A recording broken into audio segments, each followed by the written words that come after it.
There's no place like home, but the Olney Cropdusters play arguably their best baseball on this very field. That's right, welcome to Montgomery Blair High School, everyone, where the Cropdusters have outscored the Silver Spring-Takoma Thunderbolts 39-2 so far this season. It's bound to be a fun one as myself, Peyton Yaus, and special guest Aaron Simon bring you all of tonight's action here in Montgomery County. And Aaron, great chance for the Cropdusters to get back on the right track. They've dropped 3 of their past 4 contests, only 1 win in the past 10 calendar days, but they get to go up against an opponent they've dominated both on the road and at home this season. Yeah, for sure, Peyton. This is the one team that I think would be perfect for them to get that hot streak back and get those bats started because they've hit really well. They've mercy ruled here quite a few times. This is the game that I think they are looking forward to play to get that streak back. Cropdusters came here on the 3rd day of the season and blew the doors off the Thunderbolts 25-1. A 3-run home run from Logan Barada, a grand slam from Cade Walter, and pretty much everything else you can imagine in between. It was a dominant performance. And then a few weeks later, they took it to the Thunderbolts 14-1 in a dominant Sunday night victory. So they make their 3rd trip here to Montgomery Blair High School to take on a team they've dominated so far this season. So here's the lineup for the Cropdusters. Zakai Hawkins plays shortstop and leads things off. Behind him, it's the second baseman, Patrick Gosden. Then it's Cade Walter out in center field, and the left fielder, Max Waring, hits cleanup. Ryan Booma's at the hot corner behind him. Then Cade Ahern plays first base. And to round things out, Ben Ford in right field, Owen McNeil behind the dish, and Donis Rodriguez, tonight's designated hitter. Man on the mound for the Thunderbolts, Brady Grimes, number 47. 0-1 in 14 innings pitched, 14 strikeouts, 10 walks, and 7 earned runs as the first pitch comes across here at 7:02 p.m.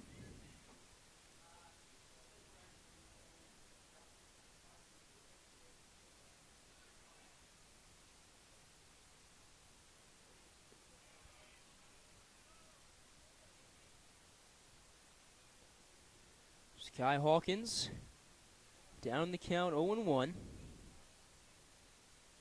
246 average on the season. And he flies this out into shallow left center, and the play is made for the first out.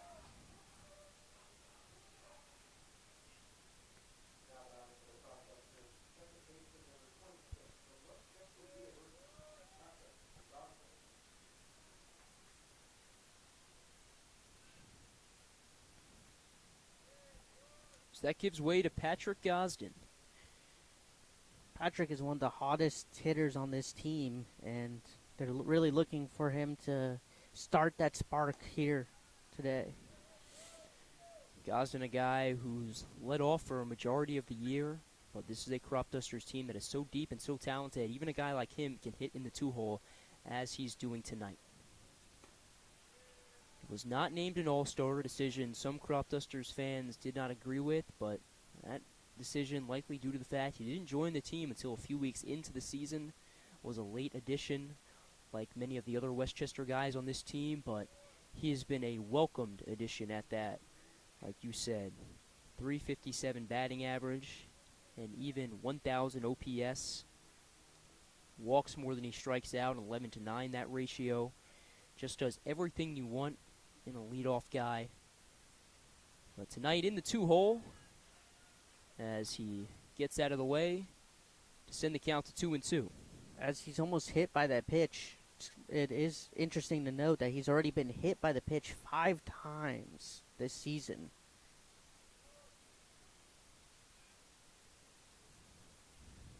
Grimes is 2-2. Is lifted into deep right field. And it's gone! Patrick Gosden, a solo shot to begin the scoring here in Moco.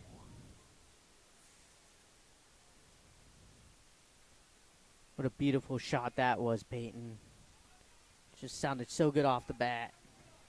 And one of those home runs that just keeps carrying and carrying and carrying, kind of like the one we saw from Logan Barada a few days ago in D.C. Didn't know if it was going to go out, but just kept going, and ultimately left the yard. Same thing right there for Gosden, as he gives the Cropdusters an early 1-0 lead. So tough act to follow now for Cade Walter. Bases cleared and 1 out for him.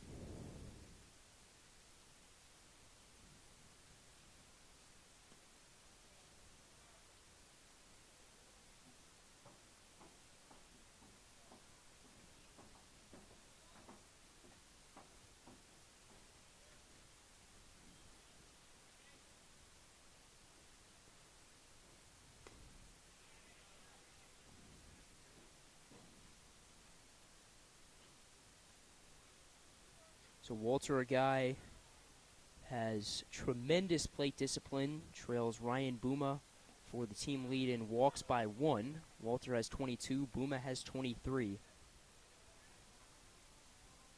That's led to a tremendous .506 on base percentage. But he sits with an even 2-2 count right here. That one well outside to send it full.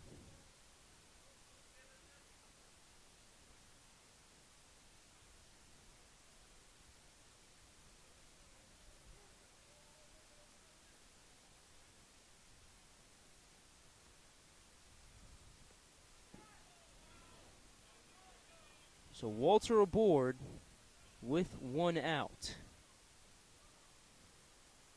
That gives way to Max Waring. Like Gosden, late addition to this squad. But a well-needed player, as he's also hitting .344. And just this team, this whole full team of Cropdusters, there's so many guys that can get the job done. And that's one of the biggest things of the Cropdusters team, and we've seen it so many times, that everyone has a role, and everyone plays that role so well that you don't have to rely on one guy to get us started. Yeah, these are willing guys. They're not guys who are tailor-made for just one position. They're willing to move around, whether that's in the outfield, in the infield, batting order. I mean, wherever you put them, they'll make an impact. Waring, one of those guys, he spent time at first base. He's also spent time in the outfield. He can really do it all.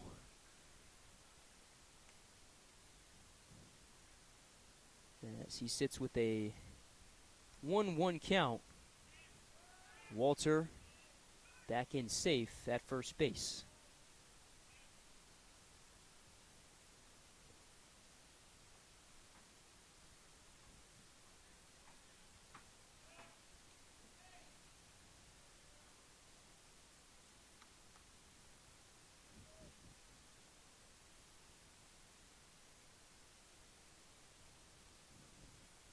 Grimes is 1-1. Is roped into right center. Walter stops at third. Waring a long 1-out single.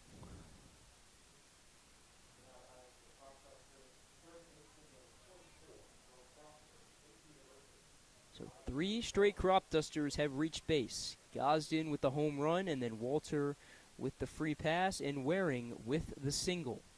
Runners on the corners for Ryan Booma.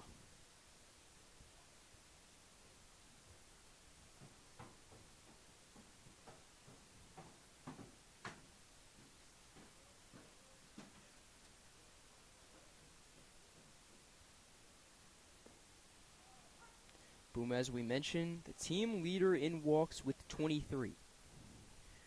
That was coming into this game after Walter drew a free pass. They're now tied. The 0-1. Down low for ball 1.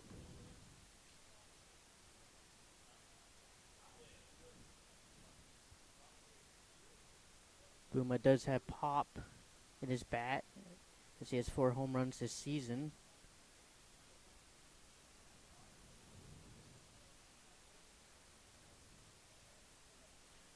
Last went deep against the Aces in that doubleheader 10 days ago. Went deep against the Braves as well, back on June 18th. Those some of his memorable home runs. As he gets set for the 2-1, but takes it the other way and foul.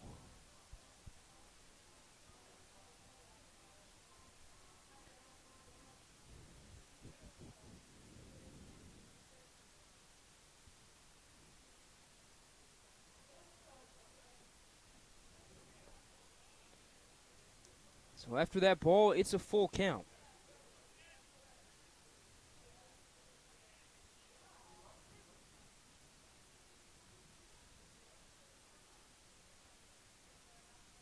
Payoff pitch from Grimes, well outside for ball 4.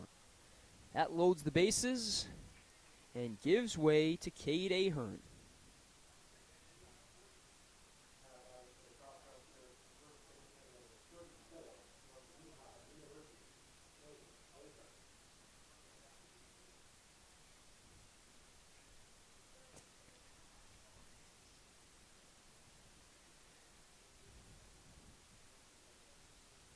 So after allowing 4 straight Cropdusters to reach base, the mound visit will be had with Grimes and the rest of the Thunderbolts infield.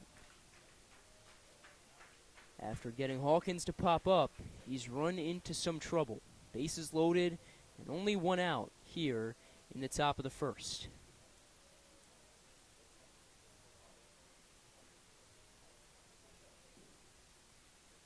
Everyone goes their separate ways. Grimes settles in on the mound. A few deep breaths as he readies to face Cade Ahern. Ahern, one of 8 Cropdusters batting over 300 on the season. 316 his average. He's only playing in his 9th game. But when he's gotten the chance, he's made the most of it. He fouls this one over the Cropdusters dugout. And that puts him down 0-2.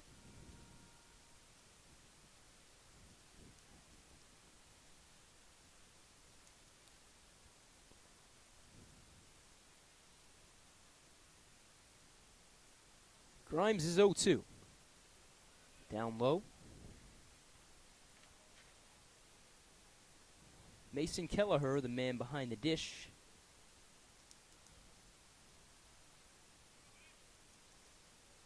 Chance for a crucial second out.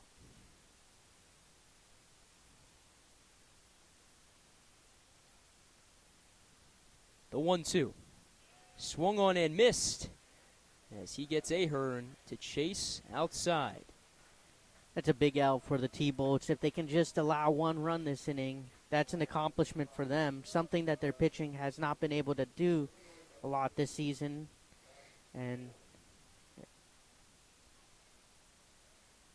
yeah, anytime you load the bases with fewer than 2 outs, and it doesn't result in any runs, that's a big-time victory. Even if it results in 1 run, that would be huge for the Thunderbolts because that puts them down 2-zip instead of 3, 4, 5, even more.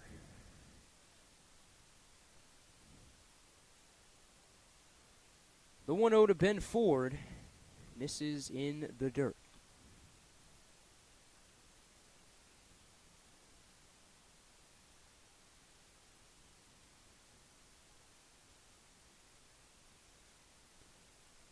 Boom at first.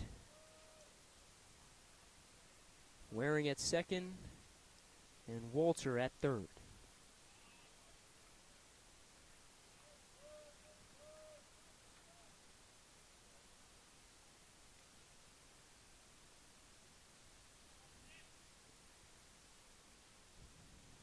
Does Ford get the green light on the 3-0? He does not. Grimes misses away, and that brings in Walter. 2-0, the Cropdusters lead.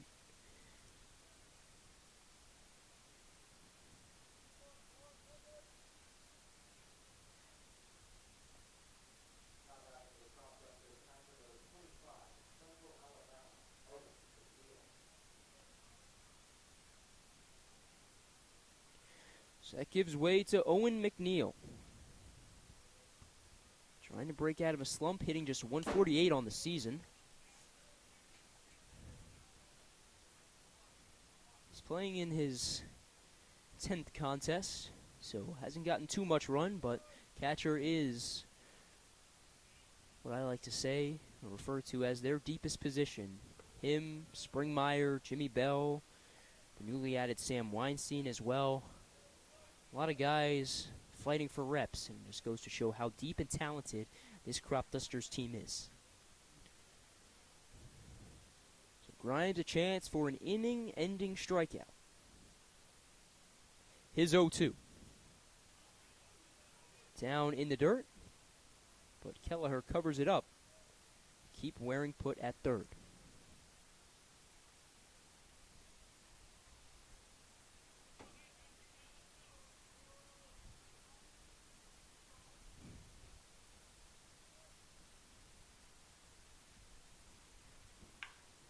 And McNeil takes that up the first base side, but just foul.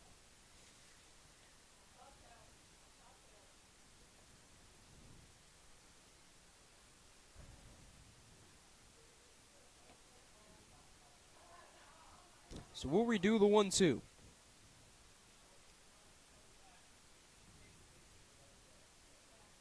Ford at first, Booma at second, Waring at third. The pitch misses down low for ball 2.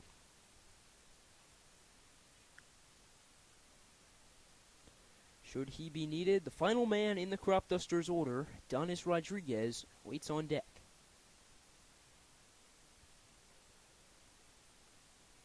Two balls, 2 strikes, and 2 outs. The pitch is lifted through the infield. Waring scores. Booma scores as well. A 2-out, 2 RBI single from Owen McNeil. There's that much needed hit that you were talking about. Hopefully that'll bring him out of this little slump he's had.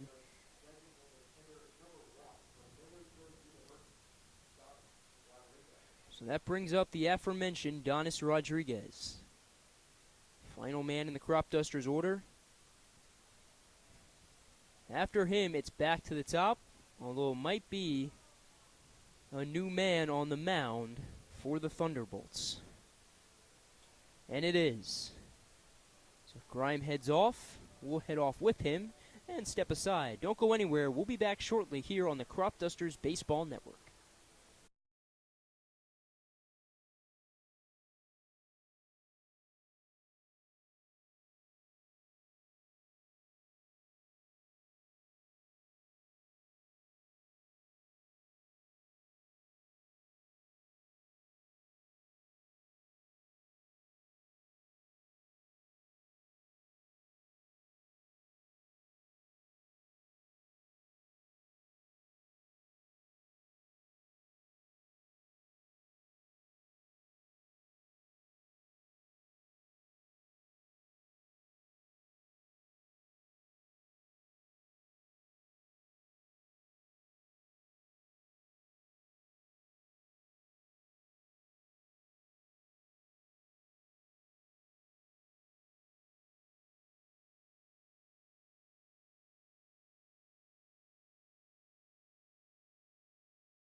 So the new man on the mound for the Thunderbolts is none other than Michael Presk.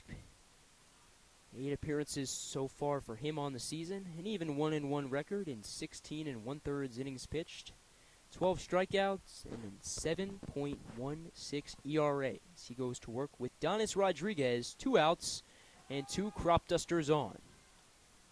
That one skied, and the play is made for the third and final out. But the Cropdusters played across 4 runs in the top of the first as we head to the bottom of the frame here in Moco.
After his team put a 4 spot in the top of the first, Nolan Ross toes the rubber for the Cropdusters.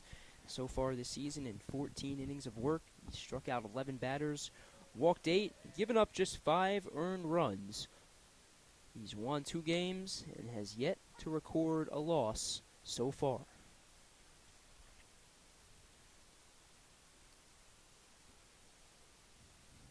Gabriel Pagues leads off for the Thunderbolts.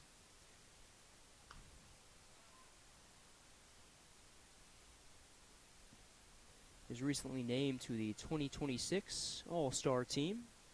That game set to take place at Shirley Povich Field in Bethesda tomorrow.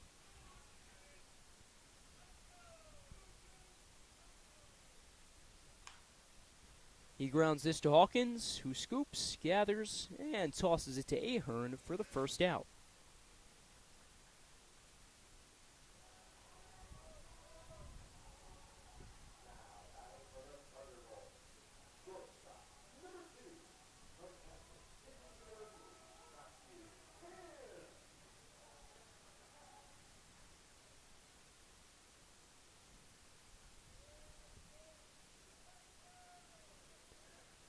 So 1 out and nobody on for Matthew Kim. Kim, a pure contact hitter, doesn't have any home runs, but he's batting .356 this season with 21 hits in 19 games played.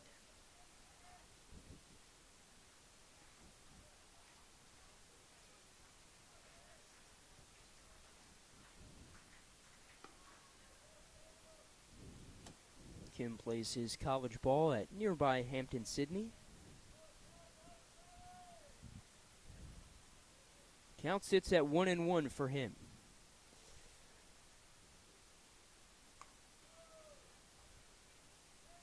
Owen McNeil behind the dish.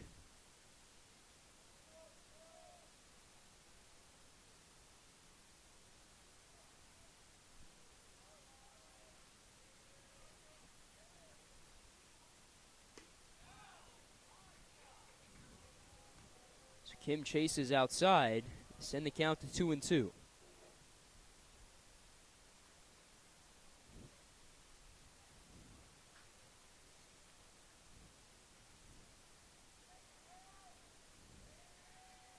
Ross a chance for his first strikeout.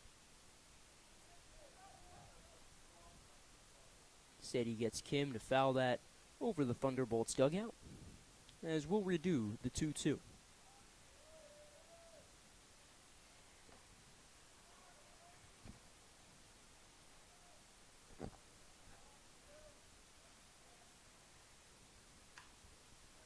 Another foul ball taken over the Thunderbolts dugout.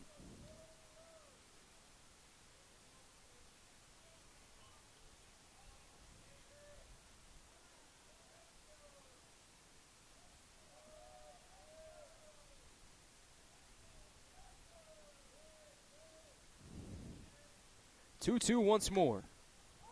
Is skied into shallow right field.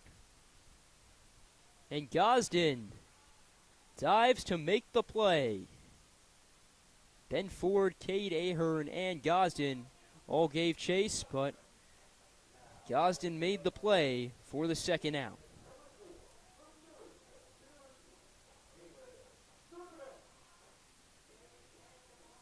Servant, the T-Bolt's best hitter, had a monster game against the Giants the other night as he hit 5 RBIs, including a home run to put the T-Bolts 15-2 against the Giants. He's also got an awesome walk-up song, Dirty Cash.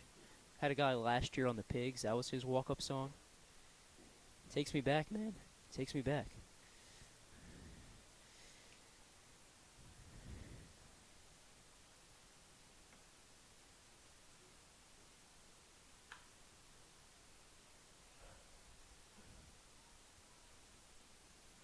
So Sturdivant quickly down 0-2.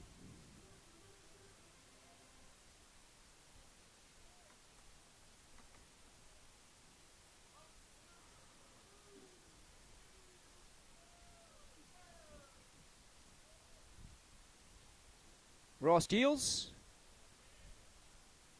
Gosden there. And his throw in time to Ahern at first. Ross goes 1-2-3 to open the game. As we head to the top of the second here at Montgomery Blair High School.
For the second straight inning, Zakai Hawkins leads things off for the Cropdusters as he goes to work against Presk.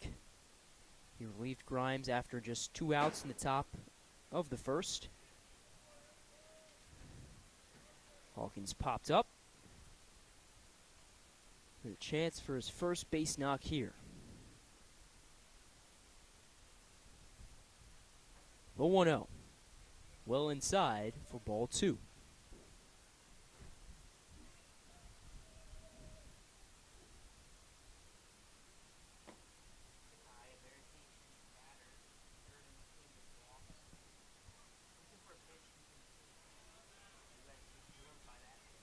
Yeah, he doesn't need to find a pitch to hit when pitch hits him. So he's awarded first base.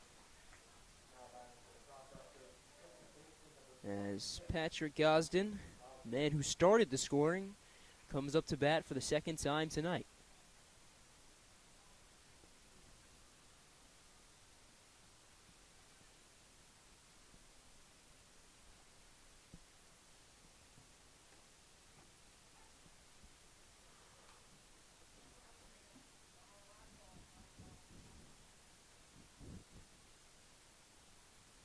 So with no outs, in the top of the second, 7 of the 9 Cropdusters hitters so far tonight have reached base. Cade Ahern and Donis Rodriguez, the only 2 to not reach base. But this Cropdusters team, despite having the past 2 days off, 1 scheduled, 1 impromptu, have looked red hot so far tonight. Hawkins on his way to third now after that errant throw. And the team's 5th run just 90 feet away.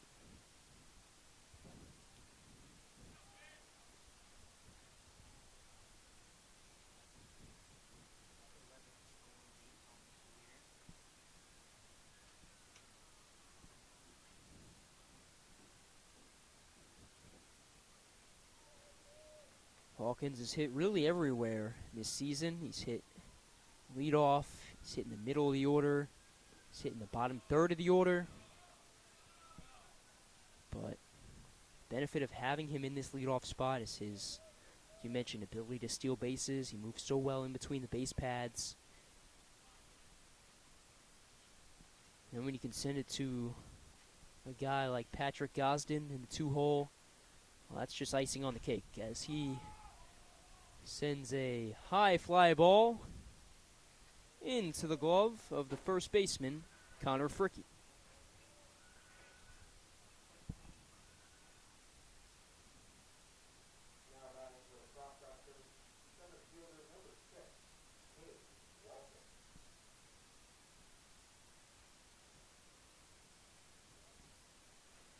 So 1 aboard and 1 out for Cade Walter.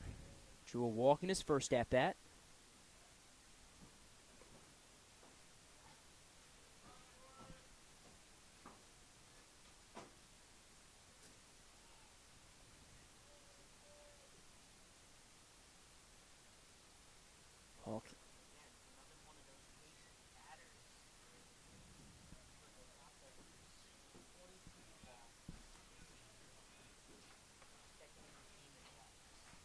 Yeah, that was really their identity the first week or so until they really discovered the home run ball.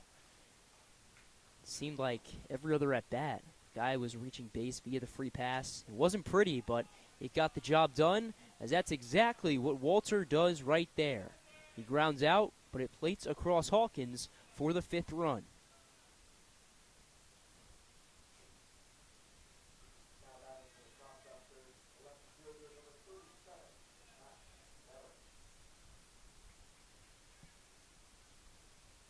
So that gives way to Max Waring.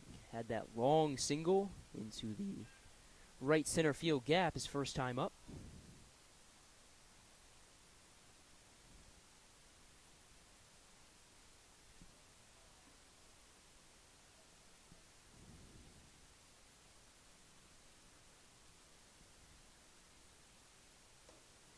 Swings and misses at the first pitch.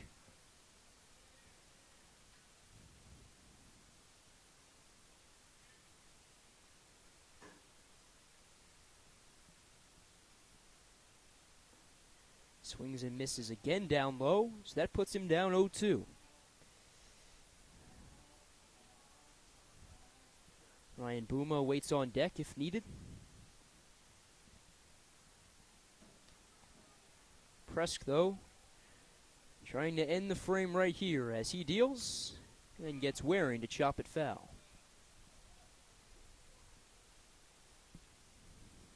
83 degrees our current temperature here in Silver Spring. A big change of pace from the past 2 days. Near triple digits as Waring takes that through the infield.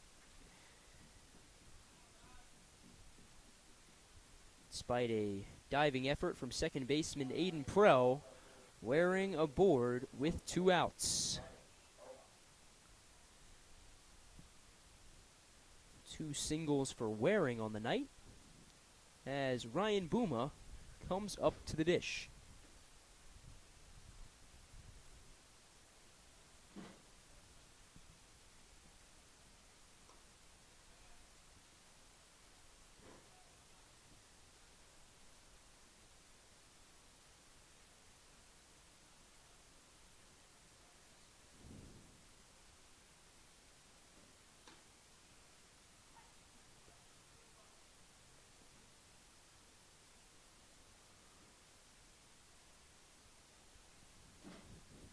So 1-1 the count for Ryan Booma.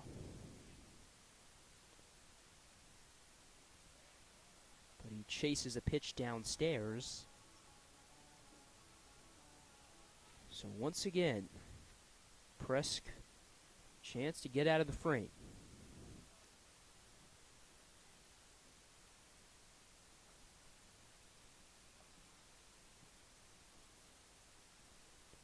His 1-2.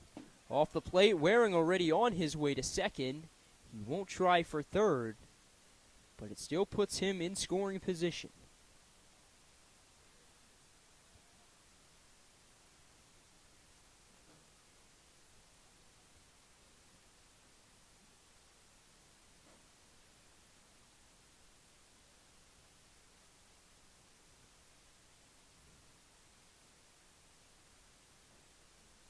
Even count pitch is swung on and missed.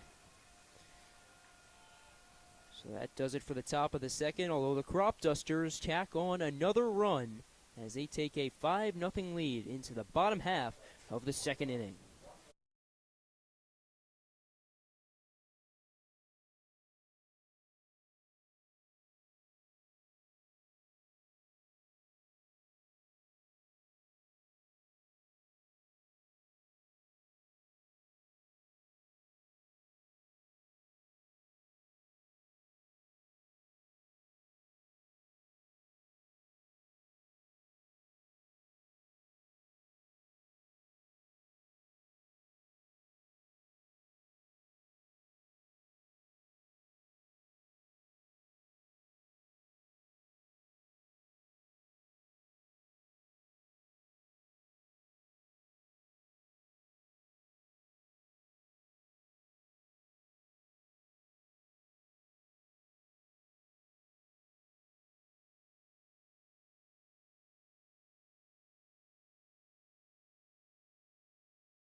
Sam Camacho Jr., Mason Kelleher, and Griffin Pavel, the due-up for the Thunderbolts here in the bottom of the second. If you're just joining us, Peyton Yaus and Aaron Simon bring you all of tonight's action as the Cropdusters and T-Bolts do battle for the third time this season here at Montgomery Blair High School.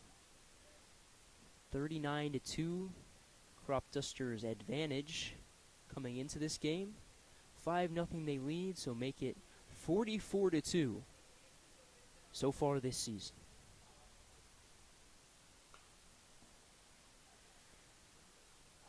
Cropdusters scored 25 runs on this very field in the third game of the season. Came back 2 weeks later and put up 14. So far tonight, 5 runs through 2 innings. Nolan Ross still on the bump for the Cropdusters. At a 1-2-3 bottom of the first.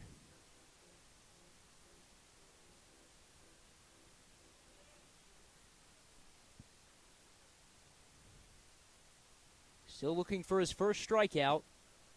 Although he'll have to wait another pitch as that one gets away.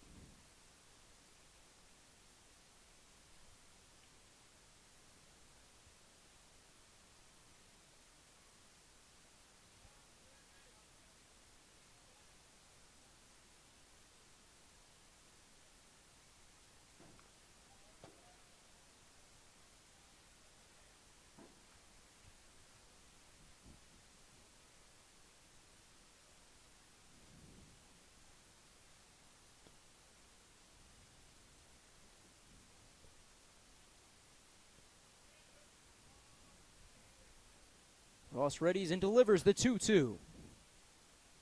Boomer scoops and gets it to Ahern for the first out.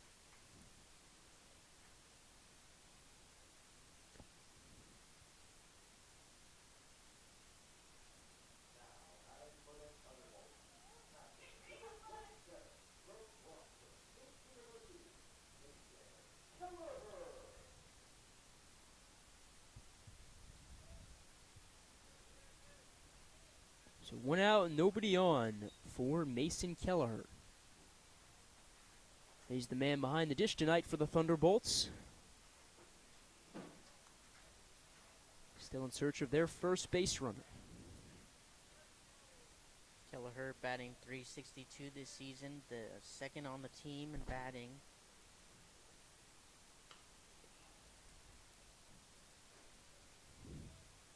Yeah, this is a Thunderbolts team that has the production on offense.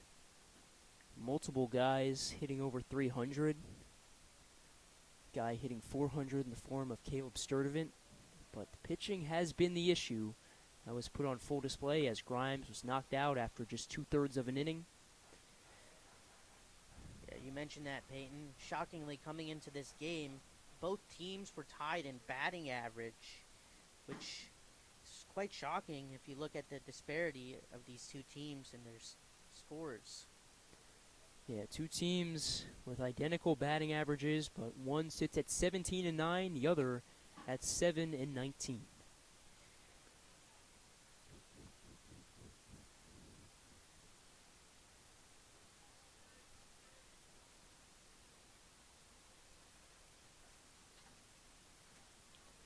Ross is 2-2. Just misses upstairs as the count rides full.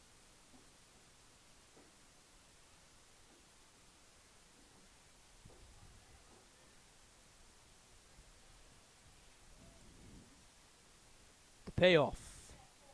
This is down low for ball 4. Thunderbolts officially have their first base runner tonight.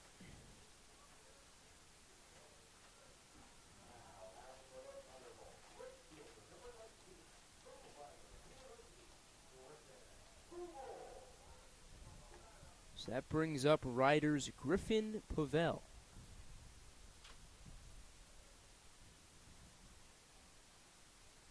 Kelleher at first. Cade Ahern, over there at first for the Cropdusters.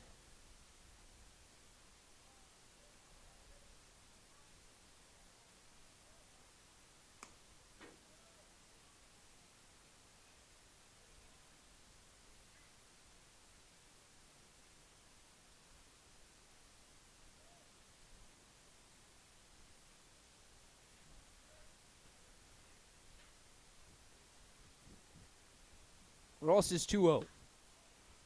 Is lifted into deep right center, but the play is made by Walter for the second out.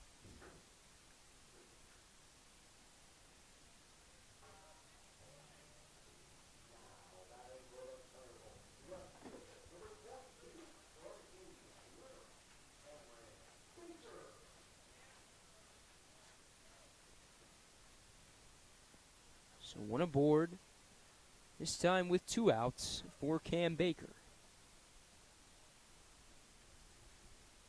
Thunderbolts still in search of their first hit tonight.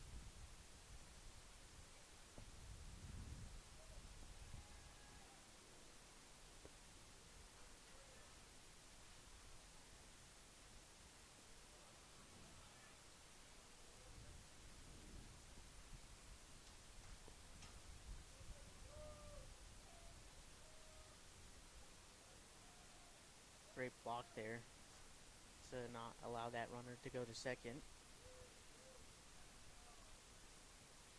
The 1-0. Misses off the plate for ball 2. Cropdusters, as we mentioned, coming to this game with a 17-9 overall record. Second in the North Division, also second in the entire Cal Ripken Senior Collegiate Baseball League.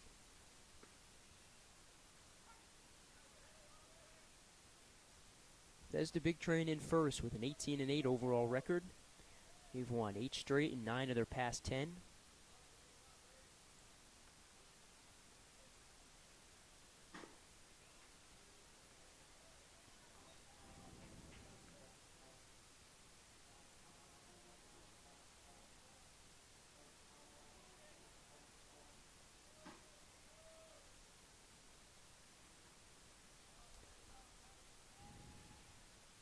Ross delivers the 3-1, and it misses. So make it 2 aboard for the Thunderbolts.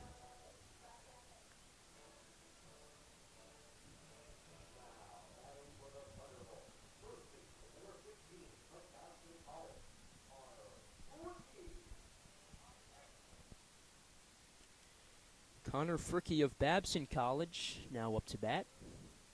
Still 2 outs and 2 runners on for him. Ross peeks at second and delivers. But that pitch misses upstairs. Ross retired the first 4 batters he faced, but has issued 2 free passes in the past 3 batters he's faced, and that prompts a visit by headman Adam Leader. Usually when he comes out, that spells the end of the pitcher's outing.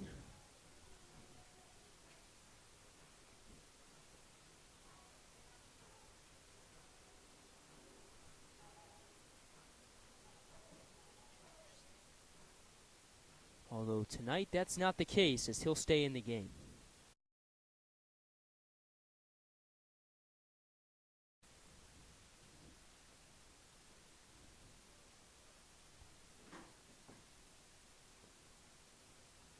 Sometimes that's all you need as a pitcher is to have your coach come out and tell you to just settle down, and then you just start carving through batters.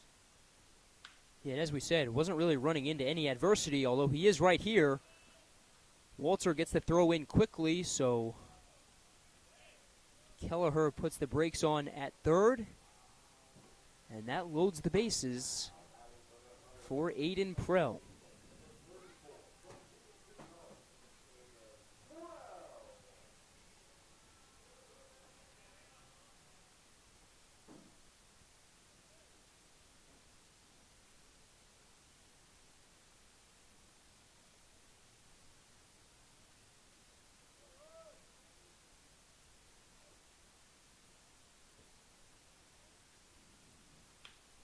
This one lifted into the right center field gap. Walter can't cut it off. As 3 runs score for the Thunderbolts. A bases clearing 3 RBI double from the final man in the Thunderbolts order. And it's a brand new ball game here in Silver Spring. For Prell, that was a much-needed hit as he was batting .094 this season.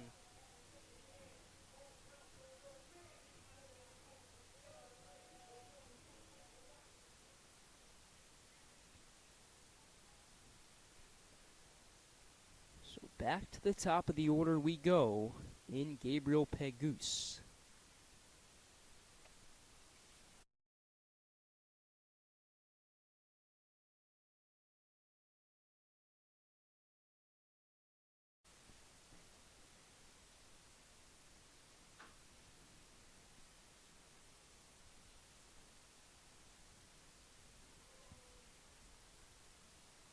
Ross is 0-1.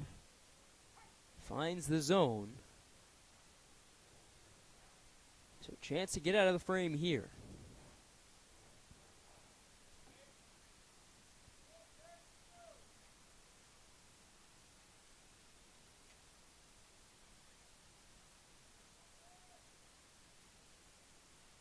The 0-2. This is outside.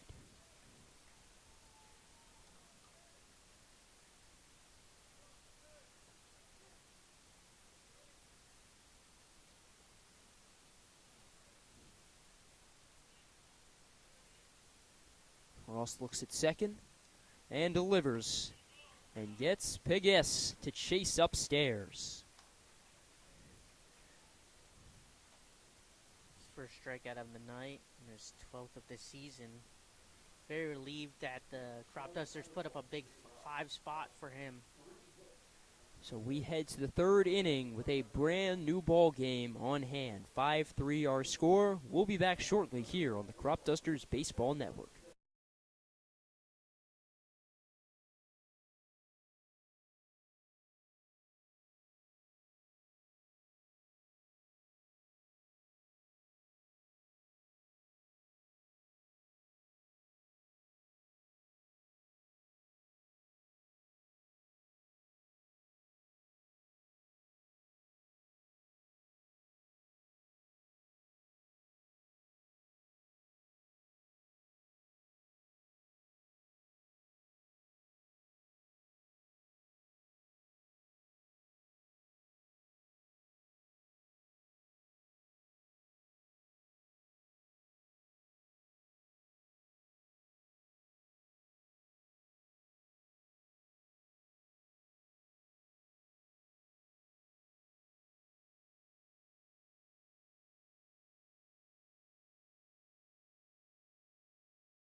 Cade Ahern leads off for the Cropdusters here in the top of the third. 5-3 the score after the Thunderbolts scored 3 runs thanks to a bases-clearing double by Aiden Prell. Ahern swings at the first pitch and is thrown out at first. 1 gone.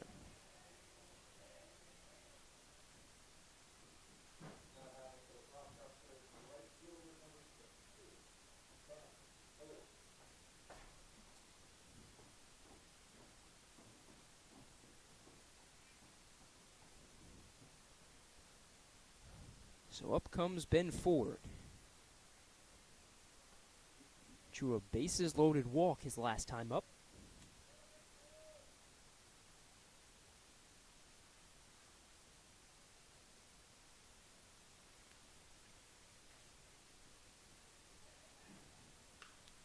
He swings at this pitch and lifts it high in the air.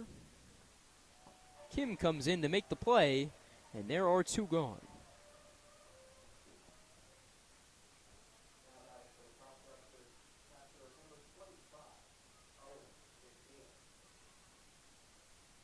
There's 2 outs and nobody aboard for Owen McNeil. Had a big 2 RBI double his last time up.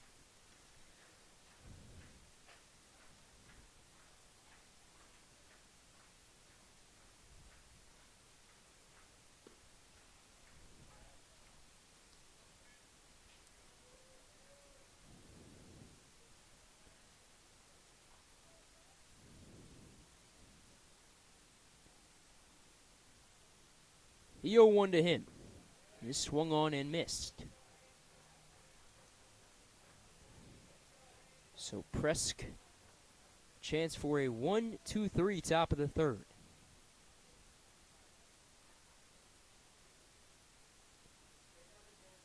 The 0-2 is swung on and missed. Presk gets McNeil to chase downstairs, and that ends the inning. A 1-2-3 inning at that. 5-3 still our score as we head to the bottom of the third here at Montgomery Blair High School.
So Nolan Ross back out on the mound for his third inning of work. Matthew Kim, the man up at the dish for the Thunderbolts. He popped up in his first at-bat.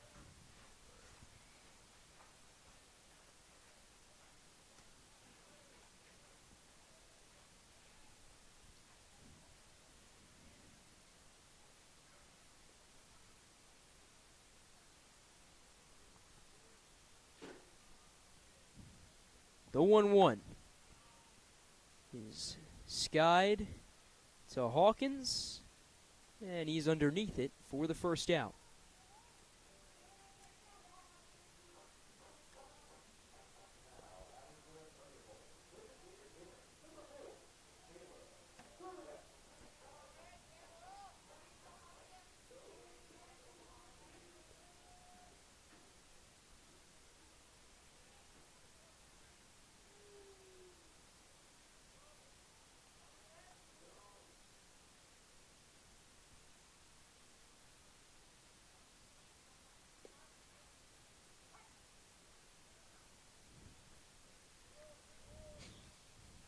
Caleb Sturdivant down in the count 0-1. He grounded out in his first at-bat, part of a 1-2-3, bottom of the first, as Hawkins makes an athletic throw to Ahern, and it's in time. What a play there, Peyton. The Cropdusters are the best team in the league and defense, and that just shows you why.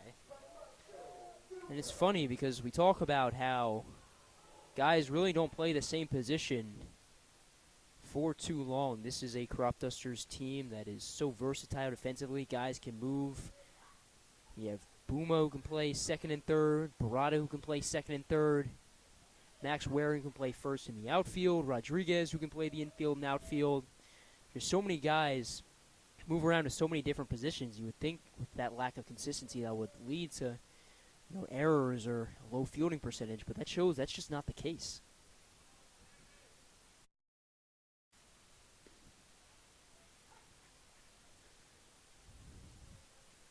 So Sam Camacho Jr. quickly down in the count 0-2. Ross a chance for his second 1-2-3 inning. He deals, and Walter gives chase, but lets it drop as Camacho reaches first with a 2-out single.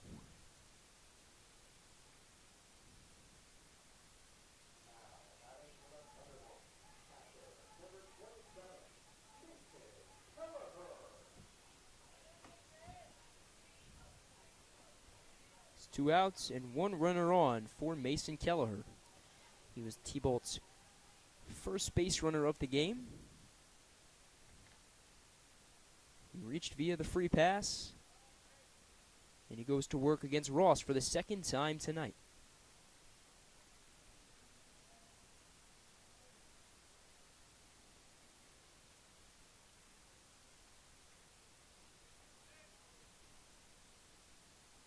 Ross is 1-0, misses outside.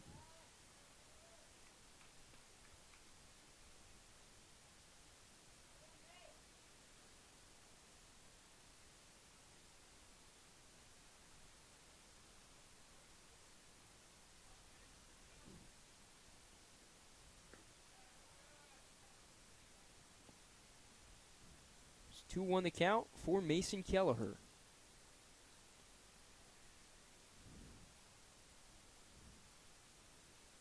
Camacho hangs off the bag at first as Kelleher swings and misses at that breaking ball. Deuce is wild. 2 balls, 2 strikes, and 2 outs. The pitch well inside as Kelleher moves out of the way.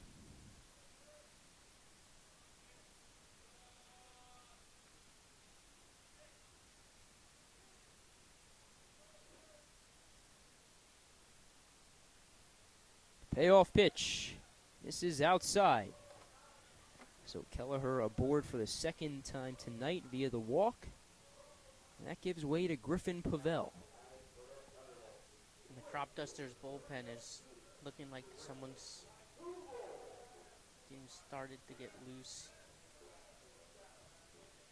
You would assume Ross finishes out this inning, but after that, it's anybody's guess.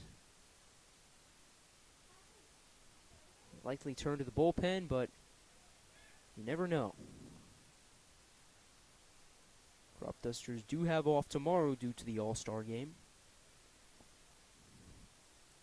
But then it's a makeup contest with the Senators on Wednesday. That starts a string of consecutive games, so the bullpen definitely has to be monitored as Pavel fouls that one back.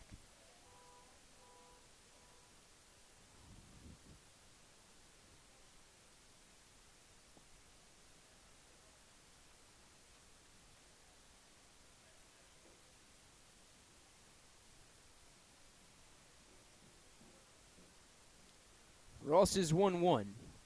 Outside.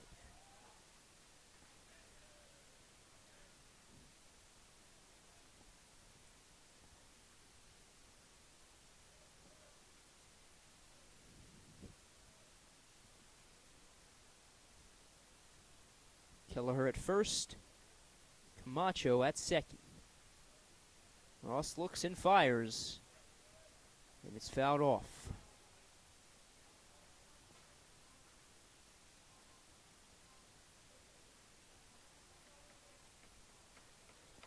So once again, deuces wild.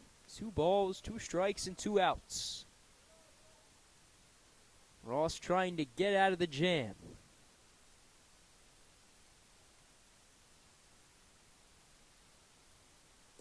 And he does just that.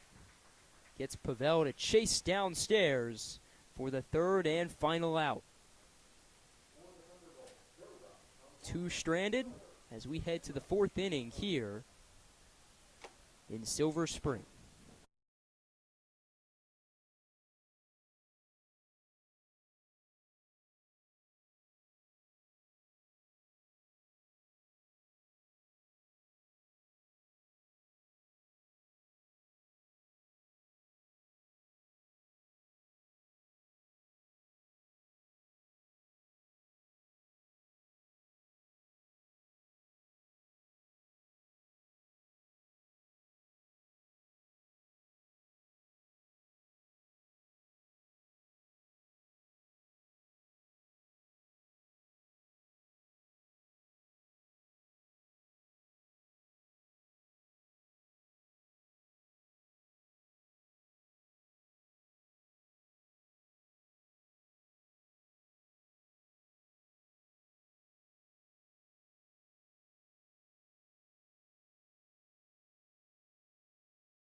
Donis Rodriguez leads off the top of the 4th inning for the Cropdusters. 5-3 their lead.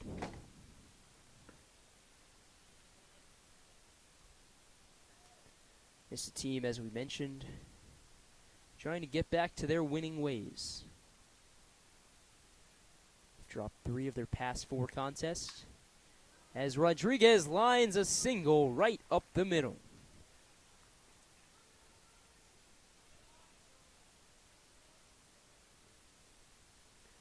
So all Cropdusters hitters tonight, save for Cade Ahern, have reached base. Back to the top of the order we go in Zakai Hawkins. Pop up and a walk for him tonight.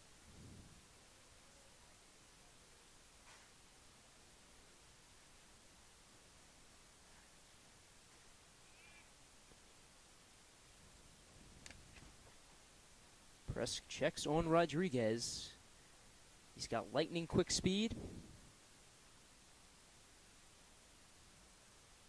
As he takes a few steps away and takes off. Hawkins grounds that to third.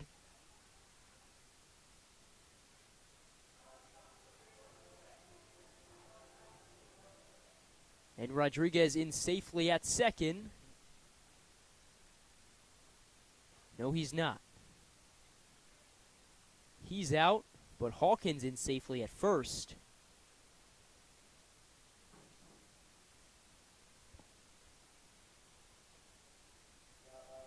So one out and one aboard.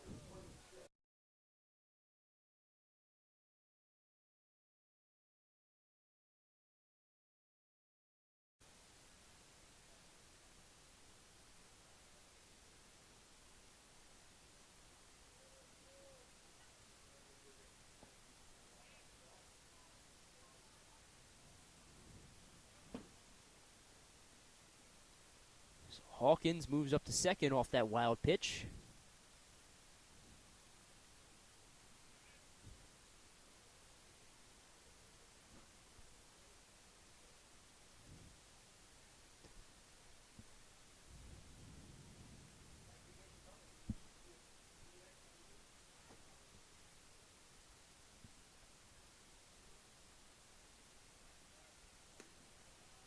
Now Hawkins takes off for third, and he is in safely.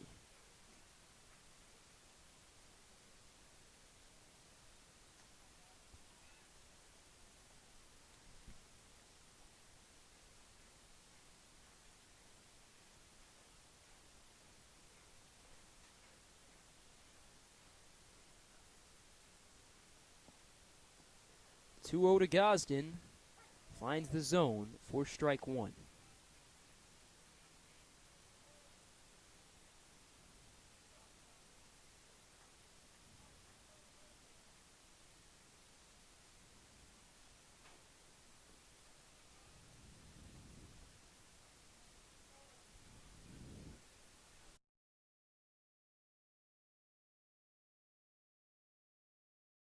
Oh, they thought it was offside.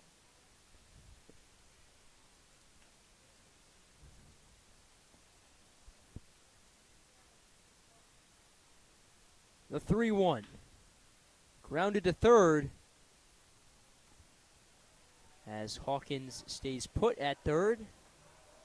Gosden thrown out at first. Two gone now for Cade Walter.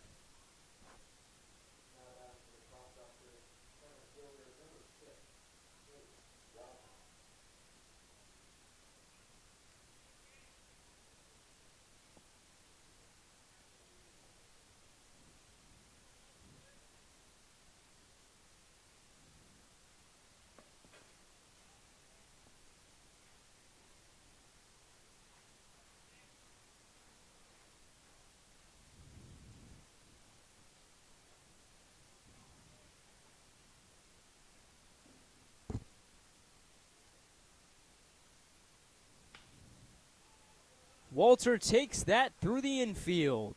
Hawkins scores, and it's a 6-3 Cropdusters advantage. 2 RBIs on the evening now for Cade Walter. And that gives way to Max Waring. Just a great piece of hitting there, Peyton. As Walter hits his 21st RBI of this season.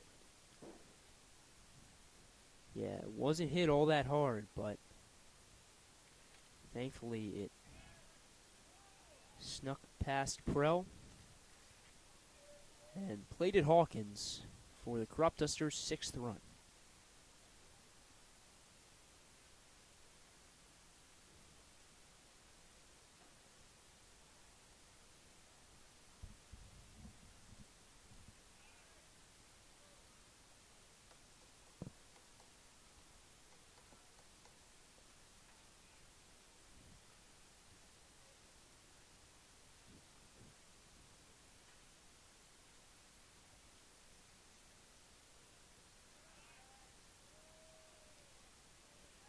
Press continues to keep a keen eye on Walter at first.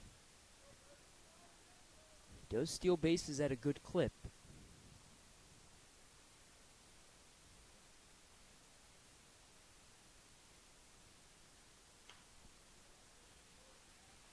Stolen bases on the year for Walter. 4th on the team. He's another guy who's hit in the leadoff spot before. He's also hit cleanup. He's hitting the 9 hole. Today he's in the 3 hole towards the top of the order, and for good reason. He's been on base twice. He's brought in 2 runs. He can steal bases with the best of them.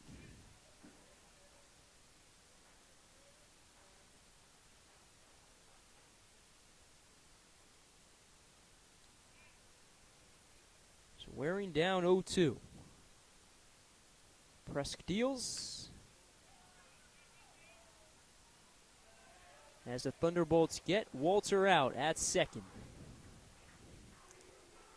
So that does it for the top of the frame, although the Cropdusters tack on another run in the form of a Cade Walter RBI single. 6-3 our score here at Montgomery Blair High School.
So Austin Weiss toes the rubber for the first time in nearly a month for the Cropdusters. His last appearance came on June 13th against this very team. Went 1 1/3 innings against the Thunderbolts. Allowed 4 hits and 1 earned run. University of Maryland product.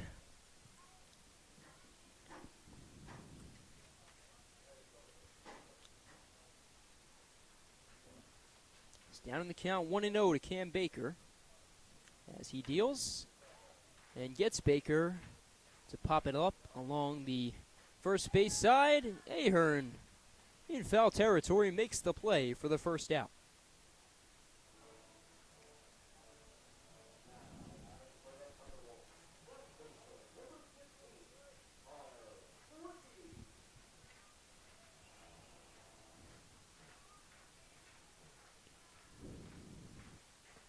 So that brings up Connor Fricky.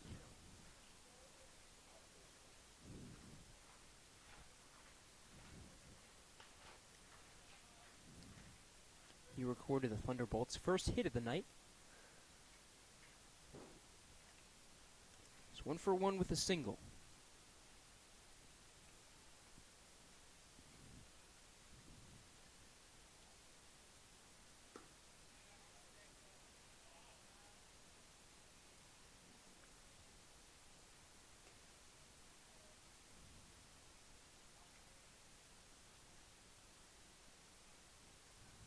The 1-1. Misses for ball 2.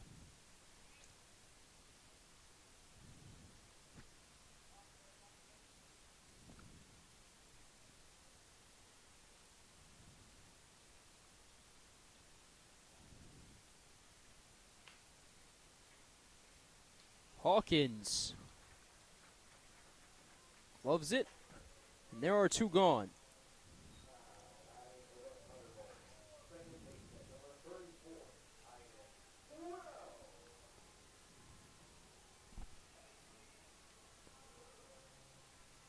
It's 2 outs and nobody on for Aiden Prell. Weiss looking to make it a 1-2-3, bottom of the 4th. Although he clips Prell, so that no longer possible.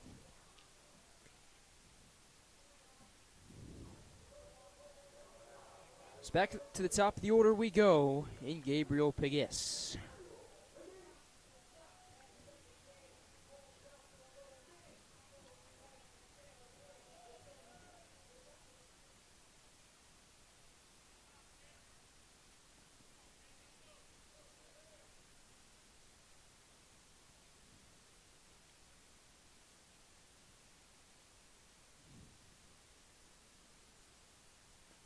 Pegues 0 for 2 tonight.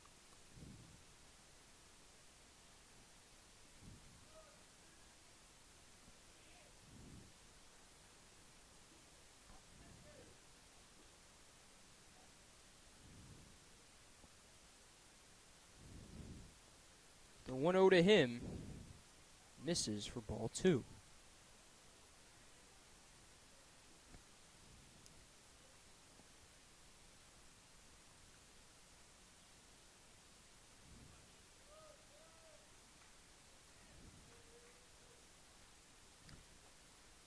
Weiss is 2-0. Finds the outer half for strike 1.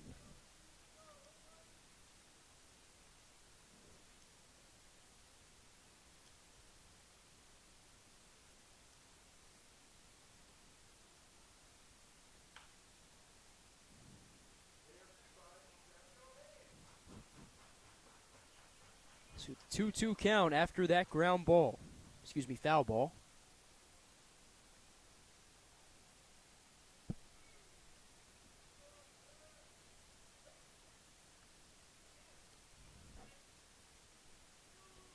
Weiss still looking for his first strikeout. He sets and fires. And ring him up for strike 3. The T-Bolt Strand 1 as we head to the 5th inning here at Montgomery Blair High School.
It's a Frostburg State battle to kick off the 5th inning.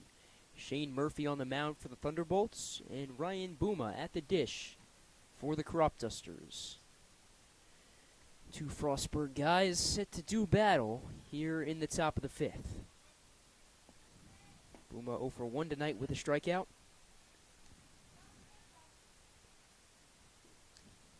Murphy has yet to make an appearance so far this season.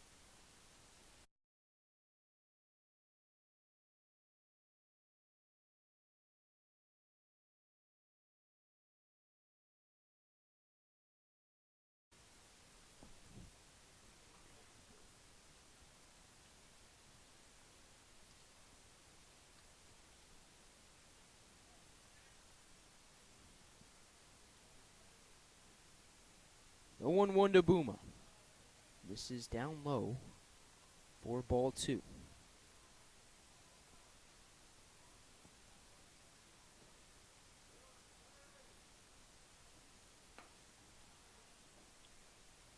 Another pitch misses, this time inside for ball 3. Booma with 1 walk already, chance for a second. Murphy deals and misses upstairs.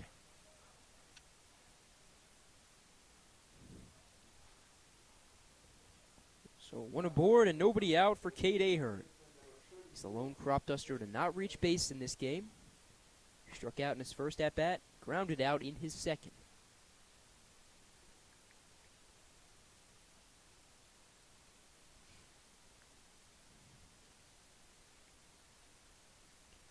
First pitch to him, misses for ball 1.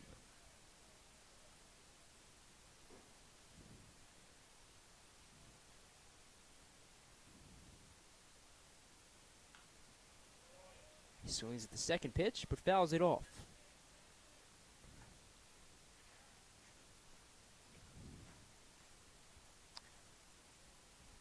Ben Ford awaits on deck for the Cropdusters. 6-3 their lead.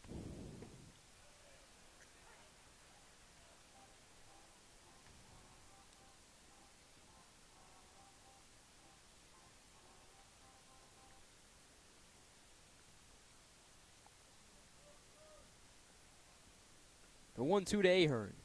Well upstairs.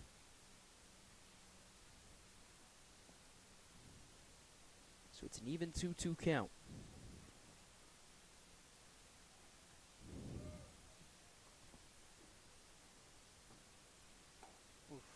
That it. So Ahern clipped. Award him first base as Booma moves into scoring position at second. With that, all 9 Cropdusters have reached base in this game. Potsit's offense on full display once again.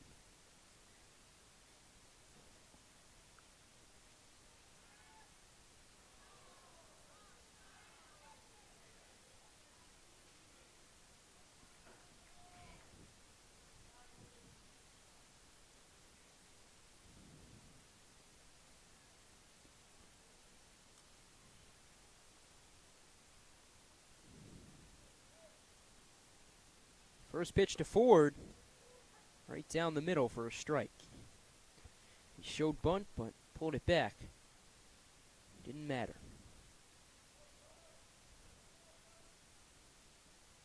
First base creeping in. Case for that bunt.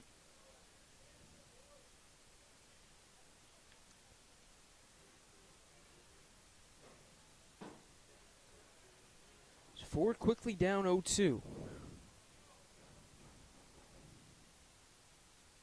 Still in search of his first hit tonight. He did draw a walk his first time up.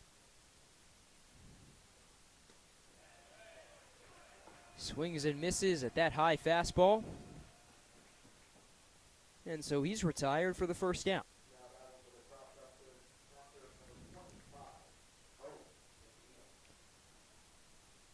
So that brings up the man behind the dish, Owen McNeil. Struck out swinging his last time up. First time up, recorded a 2 RBI single.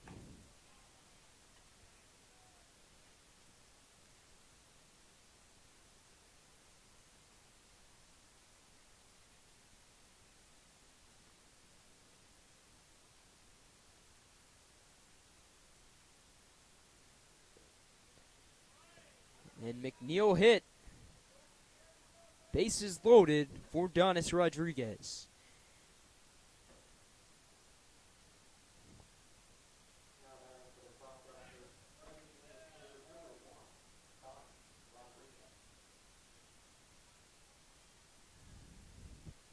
So Sammy Berman into pinch run for Owen McNeil.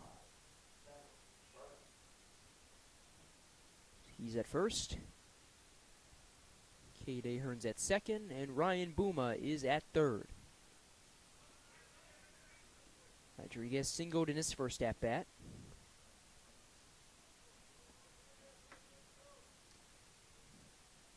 Couple wild pitches here. If you're the Cropdusters, you're just going to wait for that pitch. No need to swing at anything in the dirt. Yeah, no need to force anything. It's a 3-run game, which is definitely a score the Thunderbolts can come back from. Although that ball gets away from Camacho, Booma comes across to score, and it's a 7-3 Cropdusters advantage.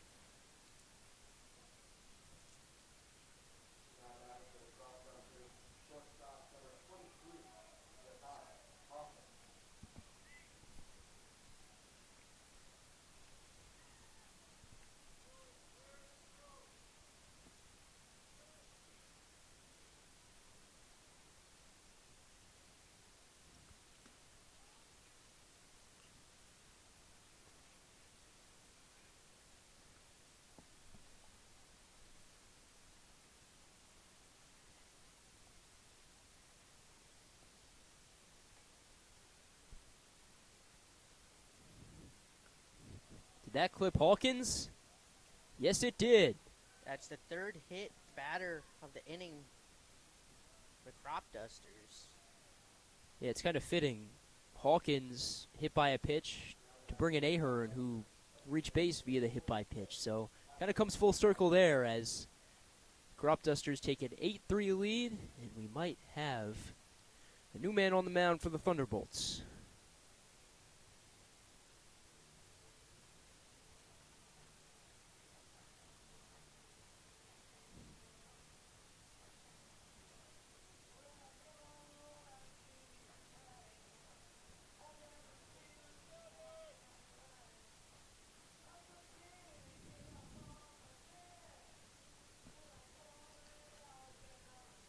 Cropdusters haven't done anything crazy with the bats this inning. But they've done their job at the plate. Booma with a walk, Ahern with a hit by pitch, McNeil with a hit by pitch, Hawkins with a hit by pitch.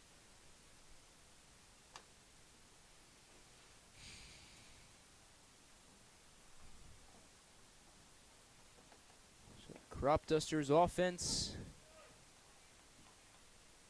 starting off this 5th inning with a bang.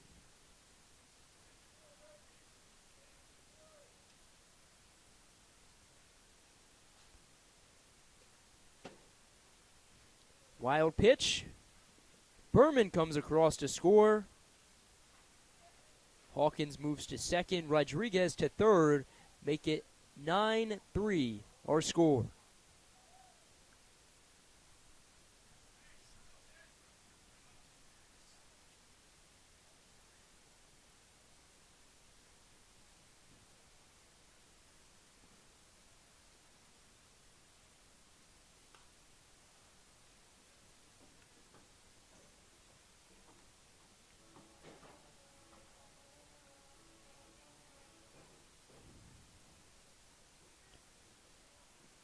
Gosden down in the count, 1-2. But he stays off that pitch that misses outside.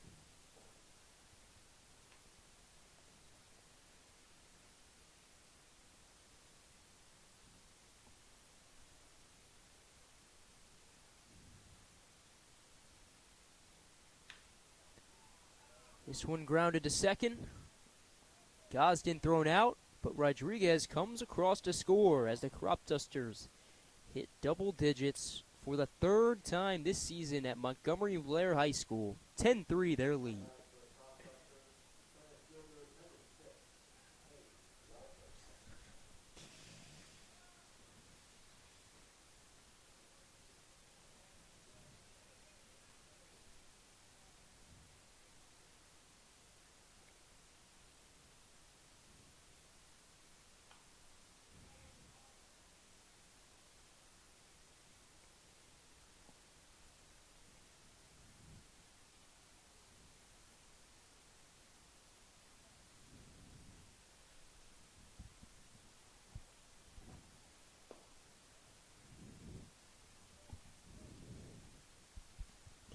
Walter with a pair of RBIs in this game.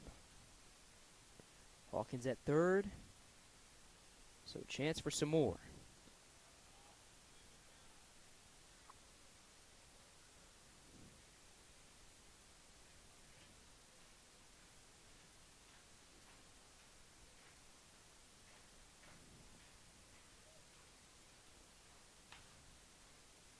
Grounded to second again. And Walter thrown out for the third and final out. But for the second time tonight, the Cropdusters put up a 4-spot as they take a 10-3 lead into the bottom half of the fifth inning here on the Cropdusters Baseball Network.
Still in search of his first hit, Matthew Kim leads off the bottom of the fifth here at Montgomery Blair High School. If you're just joining us, Peyton Yaus, Aaron Simon bringing you all of tonight's action. 10-3 our current score. Cropdusters with their second 4-run inning in the top half of this fifth. Some added run support for Austin Weiss as he goes back out to work for his second inning of work.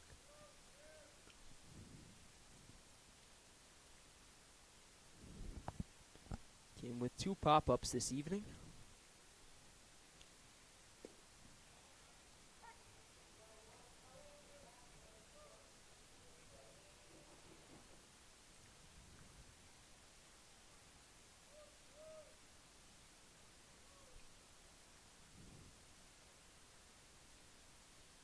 The 2-1. Taken the other way, but foul.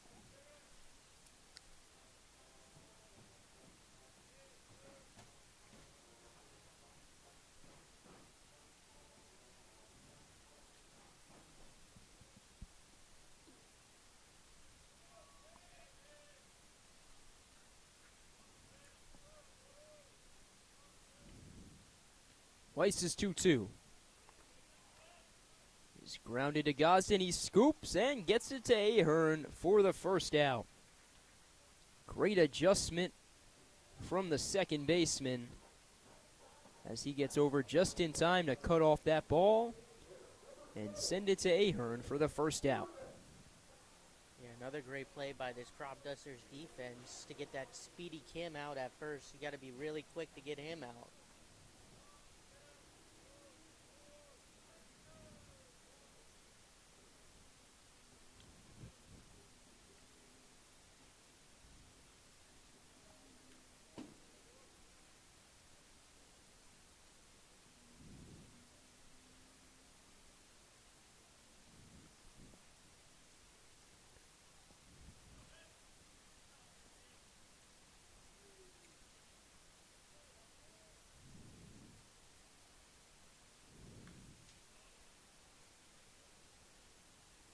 Sturdivant, like Kim, searching for his first hit tonight. Pair of groundouts on his line. Yeah, something great from the Cropdusters starting, or Ross pitching, is that the top three hitters are still searching for their first hits tonight. Shut them all down. Put your best hitters towards the front of your lineup in hopes that they'll reach base early and often, but so far the Cropdusters have said no. Big S 0 for 3. Kim 0 for 3. Sturdivant works with 2 strikes.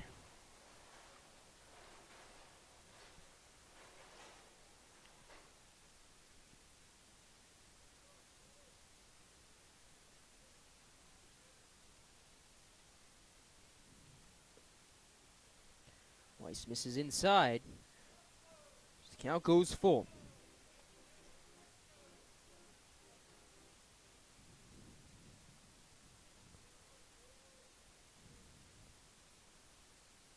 The payoff.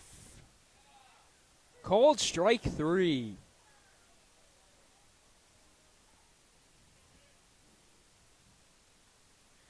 Weiss with his second strikeout tonight.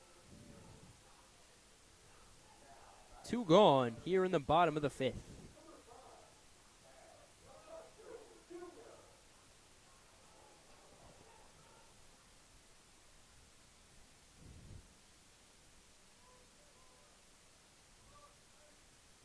Sam Camacho Jr. up in the batter's box now. And he goes around on the first pitch, albeit well inside.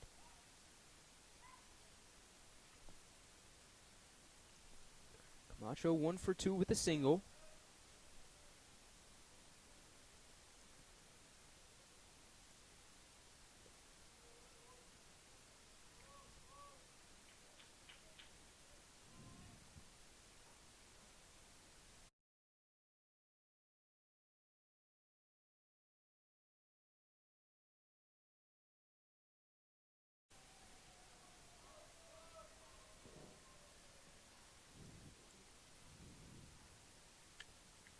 Weiss's even count pitch. Misses. So Camacho up in the count.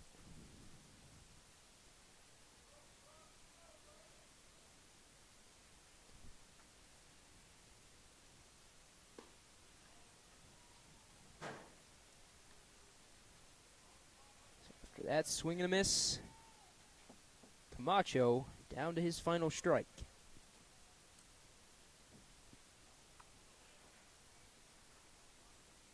Weiss on the door of his 3rd strikeout, but he'll have to wait another pitch as Camacho takes it foul over the head of the Cropdusters dugout.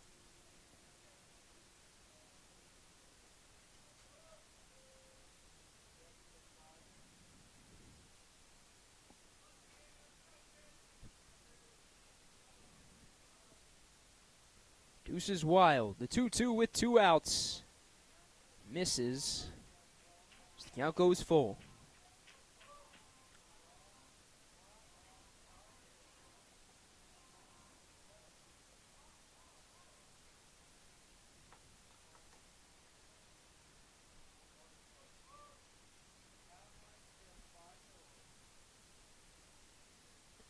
The payoff is lifted into left center. Walter underneath it for the third and final out.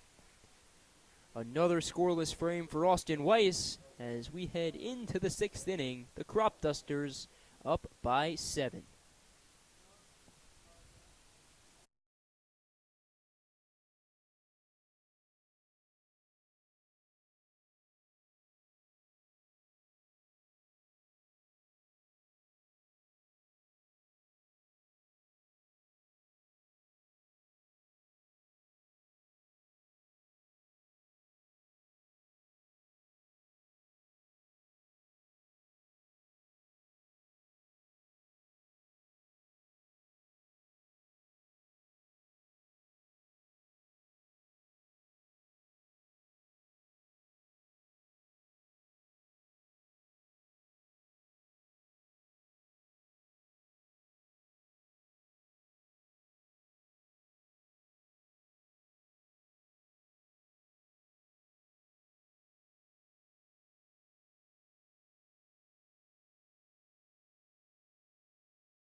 Max Waring up to bat as he swings the first pitch and flies it out into left center field for the first out.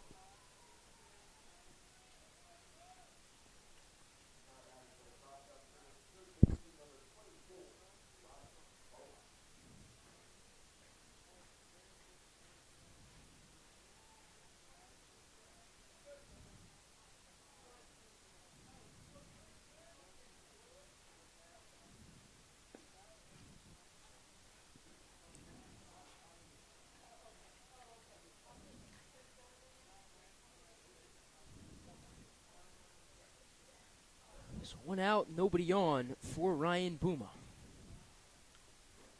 2 walks on his line tonight.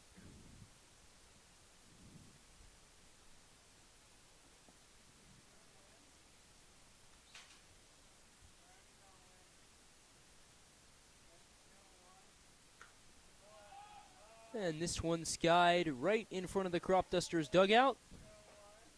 And it lands right on top of it.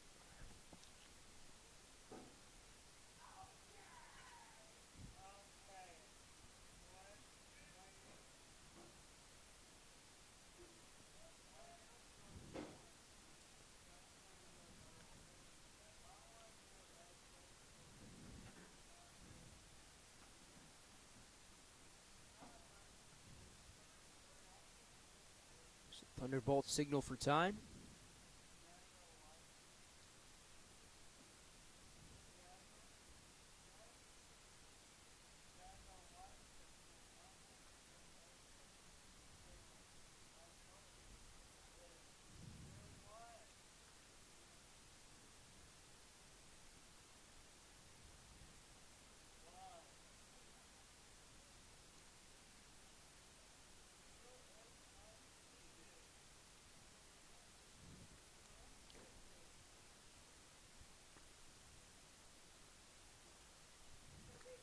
So Puma back in the batter's box, ready to do battle.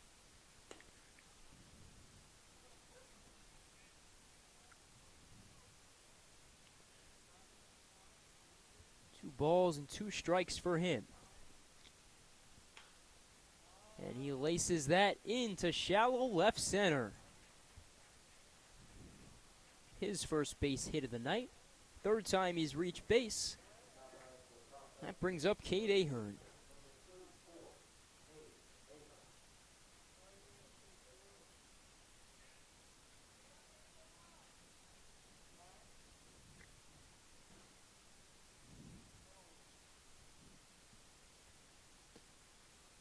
And for the second straight at bat, Cade Ahern hit by a pitch.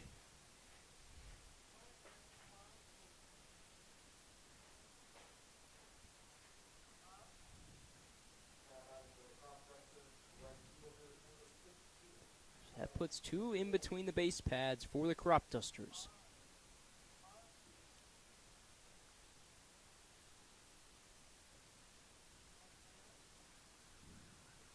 Headman Brock Hunter signals to the bullpen. 42. So that does it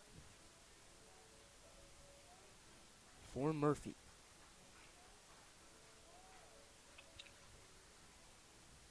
Keep you updated with the new man on the mound when we come back here on the Cropdusters Baseball Network.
John McGowan, the new man on the mound for the Thunderbolts.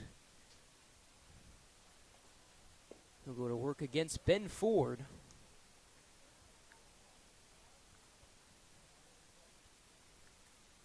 Ford still in search of his first hit tonight. Cade Ahern still at first. Ryan Booma still at second. 1 out here in the top of the 6th.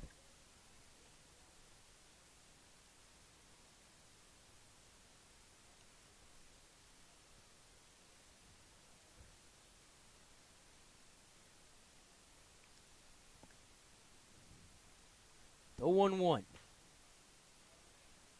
is laced the other way, but foul.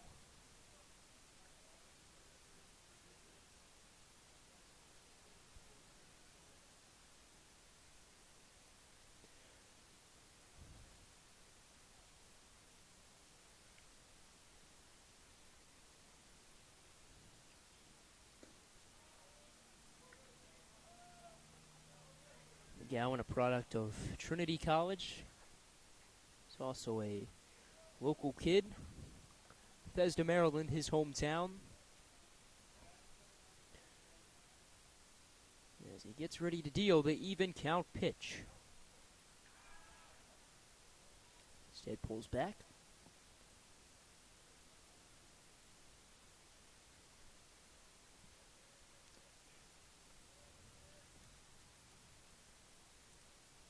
The 2-2 to Ford is swung on and missed. Ford retired via the strikeout for the second straight time. And that gives way to Owen McNeil.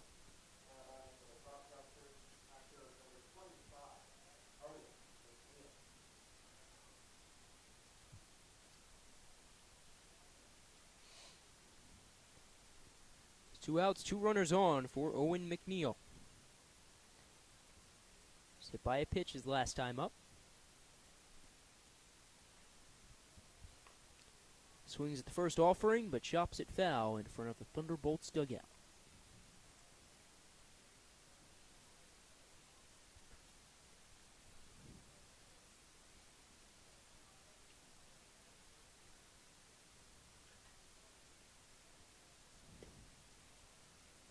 Some scores around the Ripken League.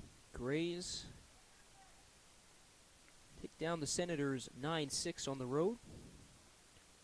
Big Train and Giants 4-1 the lead for Bethesda. Aces and Braves had their game postponed. So just 6 of the 8 teams in action tonight. Big Train, if that score holds, will be their 9th straight victory.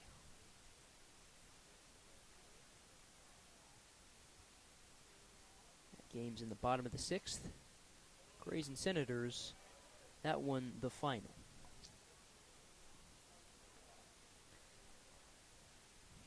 Top of the 6th here at Montgomery Blair High School.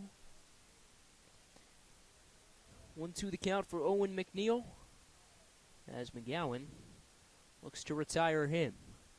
His pitch, even count pitch. Even count pitch. He's popped up. Kim calls everybody off and makes the play for the 3rd out. Cropdusters strand 2, but still take a 7-run lead into the bottom of the 6th.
Bottom of the 6th here at Montgomery Blair High School. 10-3 the Cropdusters lead. As Kai Schmelzer comes up, pinch hit for Mason Kelleher.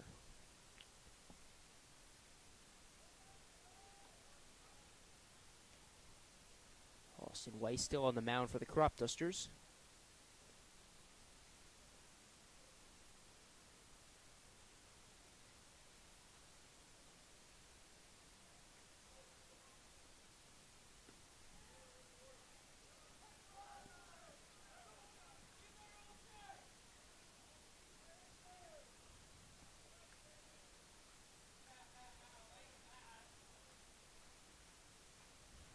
Weiss is 1-1. right down the middle for strike two.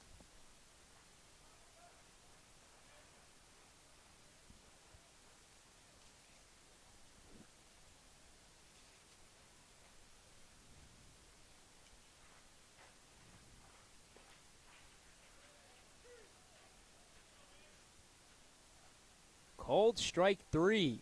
Took the umpire a while to get the decision out, but Weiss retires Schmelzer for his third strikeout.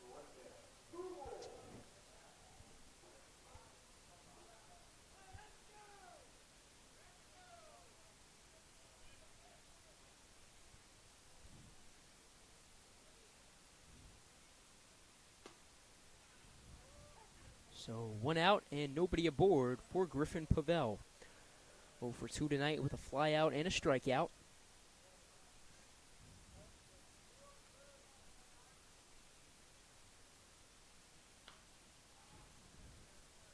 He fouls off that pitch, so he's quickly down 0-2.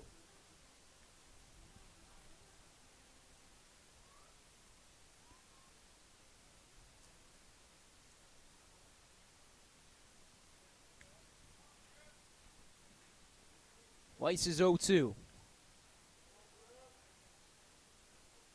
Fouled off, so Pavel stays alive.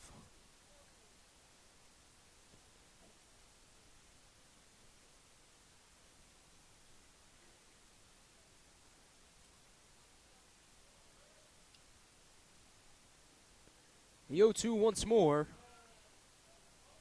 Just misses outside.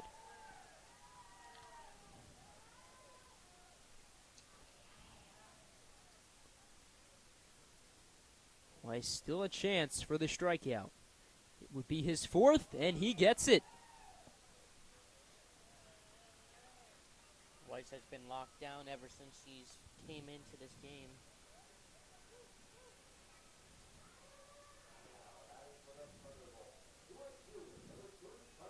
Struck out 4 of the past 6 Thunderbolts he's faced, and looks dialed in on the mound.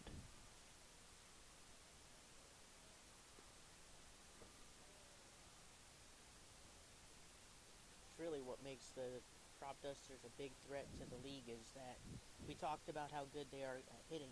Their pitching has also been really good this year. First in ERA in the league. So you put those two together and you get a really built team. Yeah, that's the thing is, the Cropdusters offense gets so much praise and for good reason, but every time Cropdusters put up a big number on the scoreboard, like they have here at Montgomery Blair, 25 runs, 14 runs, what has the pitching done? I mean, it's been a 25-1 victory, a 14-1 victory. What was it against the Grays last Thursday? A 10-1 victory. Like, the Cropdusters offense is firing on all cylinders, but their pitching deserves their flowers as well. As I say that, Austin Weiss with a chance for his third straight strikeout.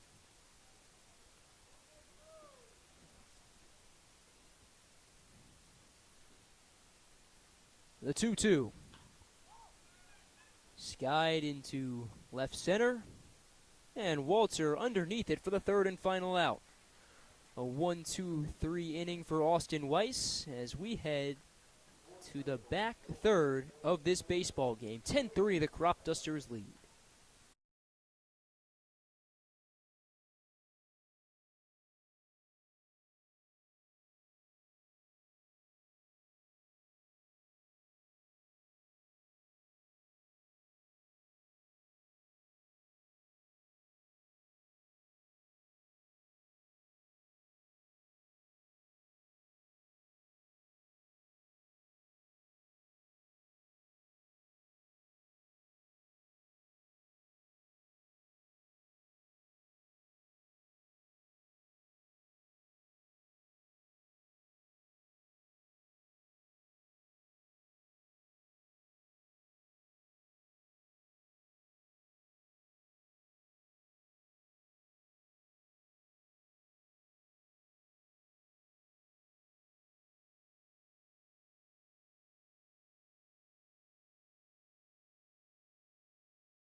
Jonas Rodriguez, Akai Hawkins, and Patrick Gosden, the duo for the Cropdusters here in the top of the 7th.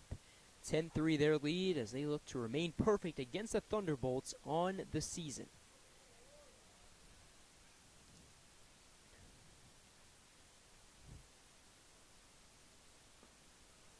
Rodriguez reached base twice tonight.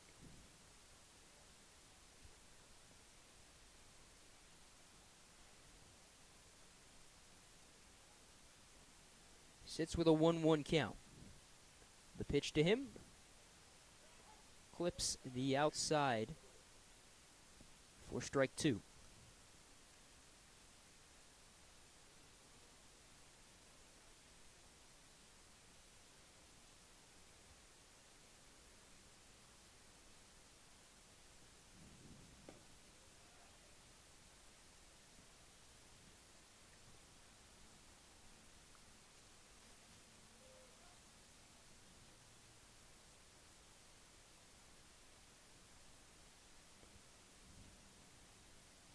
Two to Rodriguez.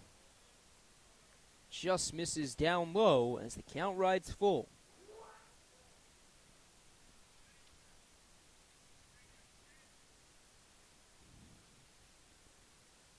Adam Leader tells his DH tonight to stay aggressive. Does he do that here? He's put down on strikes. So one gone now for the top of the order, and Zakai Hawkins.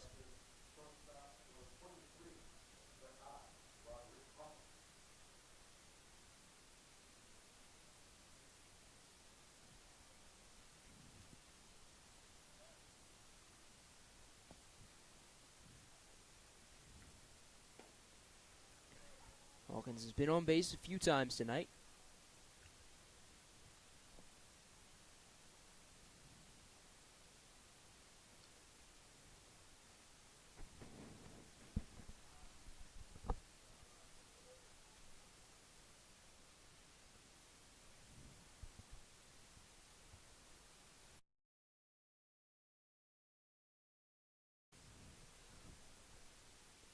The 1-1. Grounded over to Headman Leader. So he's down 1-2.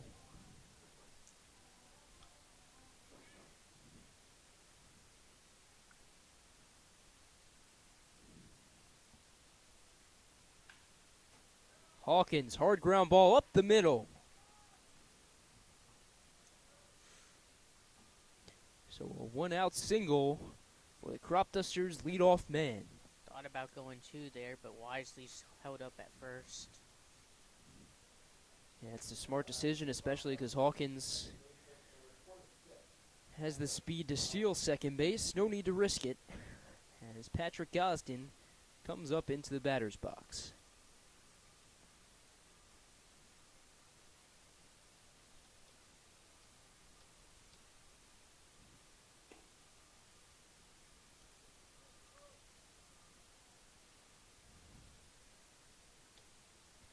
Gosden has driven in 2 runs tonight.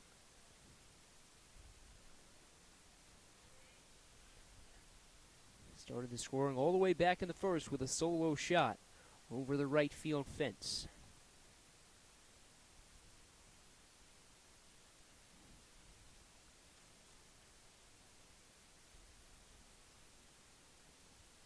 That was his second home run. First home run came in his very first game in a Cropdusters uniform.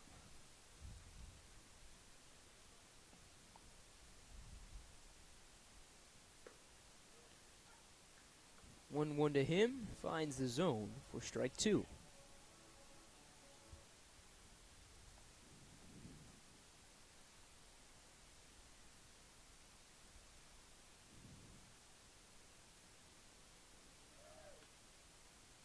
Hawkins takes off. He steals second. And he's on his way to third after stealing second.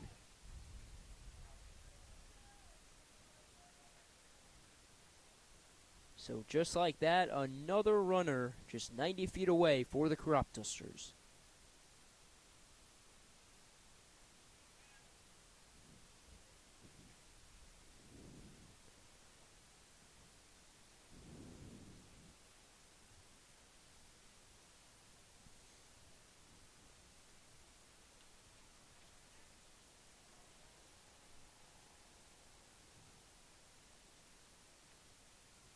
2-2 to Gosden. He's grounded foul.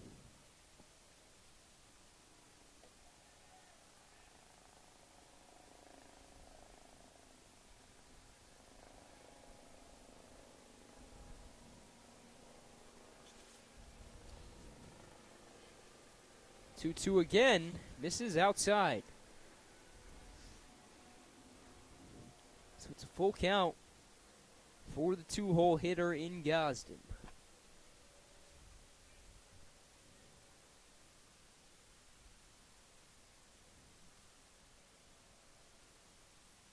McGowan's payoff. Grounded to Kim.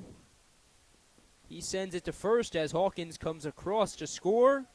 Back-to-back RBI groundouts for Patrick Gosden, and the Cropdusters take an 11-3 lead.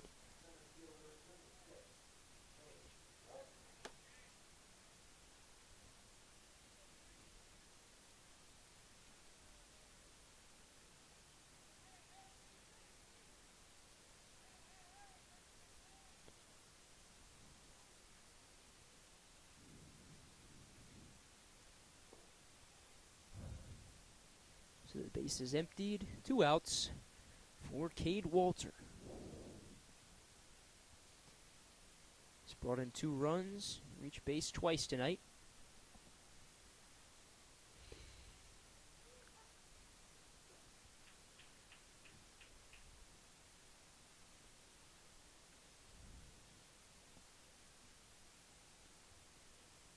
Waits the 1-1.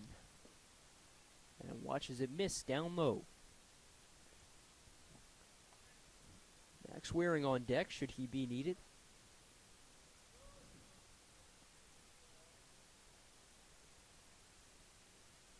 McGowan's 2-1. Clips Walter as he reaches base with 2 outs.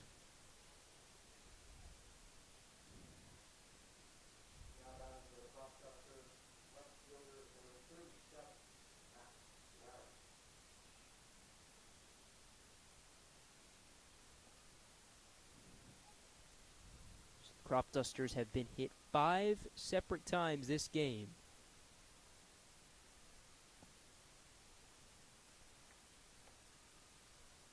It's been painful, but it's worked so far.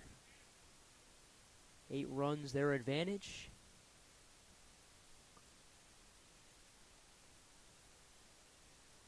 As Waring readies for the 1-0.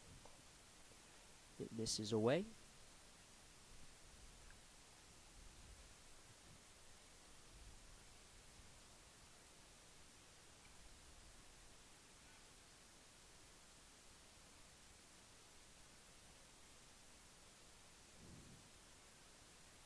The 2-0.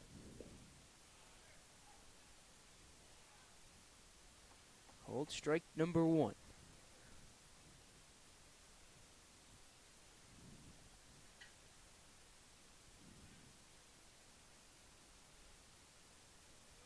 Walter takes off for second. And he's in safely. Double-digit stolen bases for Cade Walter on the season, as he's in scoring position.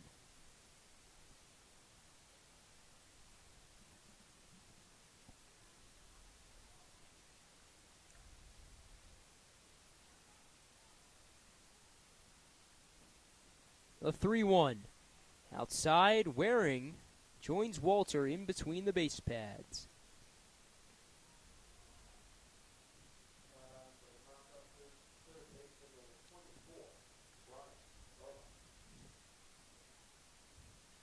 So that gives way to Ryan Booma.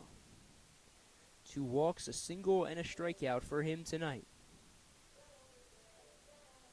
Schmelzer and McGowan have a quick word on the mound.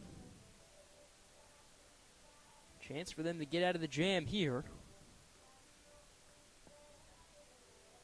They part ways as Booma readies to step into the batter's box.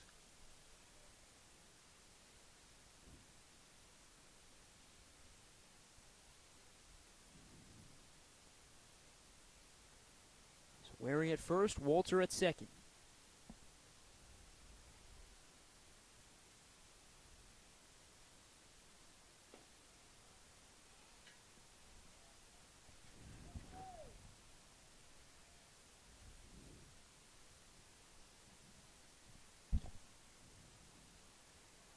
Puma with some big time power.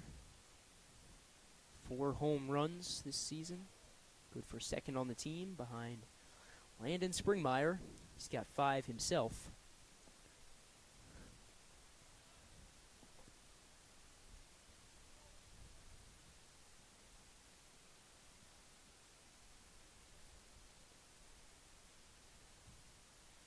Gowan's 1-1 to him.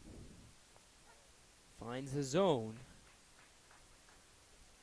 Spuma down to his final strike.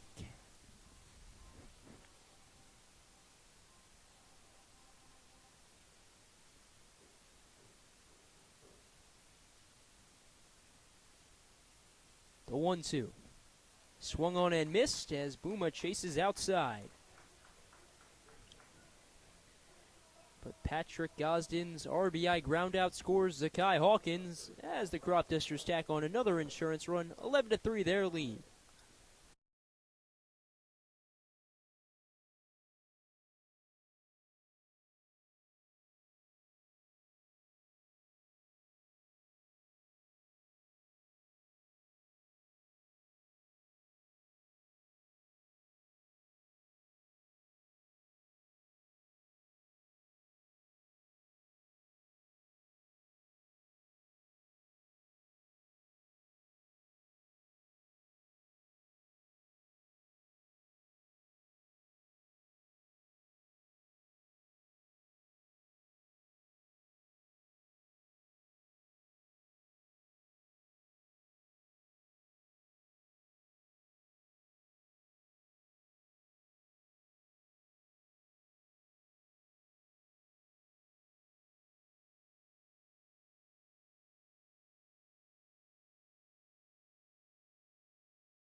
So exit Austin Weiss, enter Matt Russell.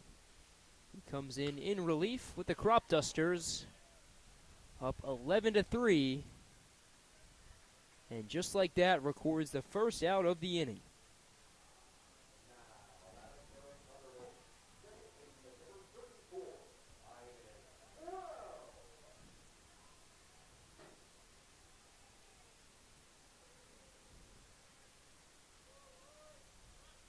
Command for Russell hasn't quite been there this season. 11 walks, just 5 strikeouts.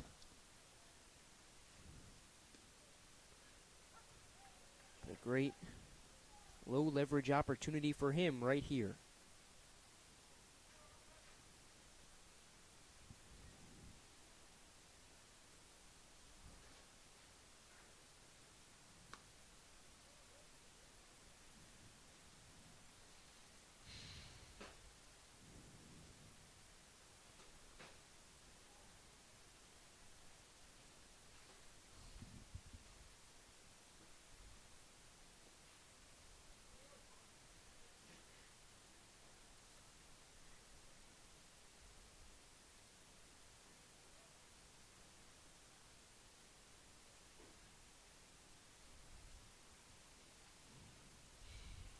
Russell's 2-1. Is ripped into deep right center. Travels all the way back to the warning track. Prell pivots back to second as he's aboard with a 1-out double. So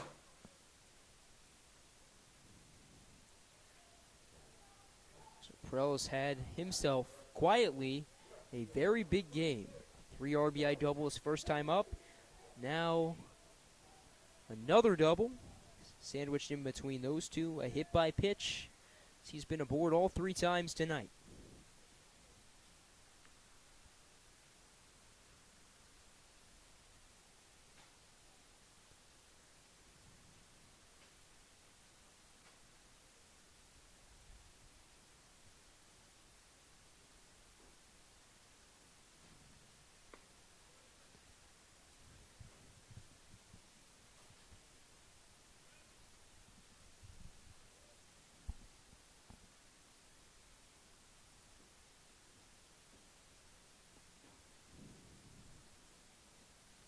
Russell's 1-0 is swung on and missed.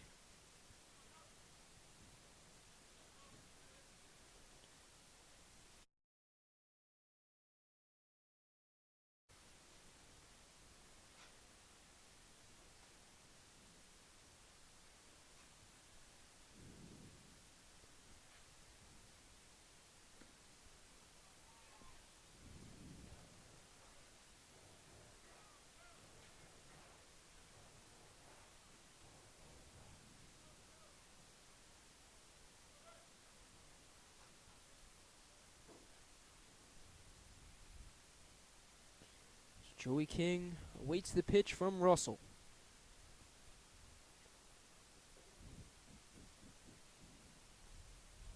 Gets away as Prell moves to third.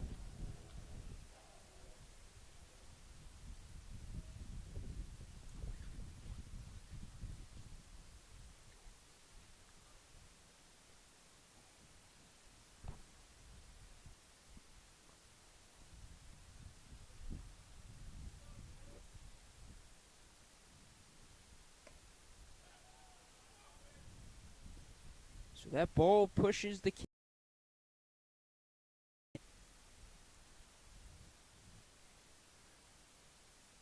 Russell still a chance for his first strikeout. He deals, and he gets King to swing and miss.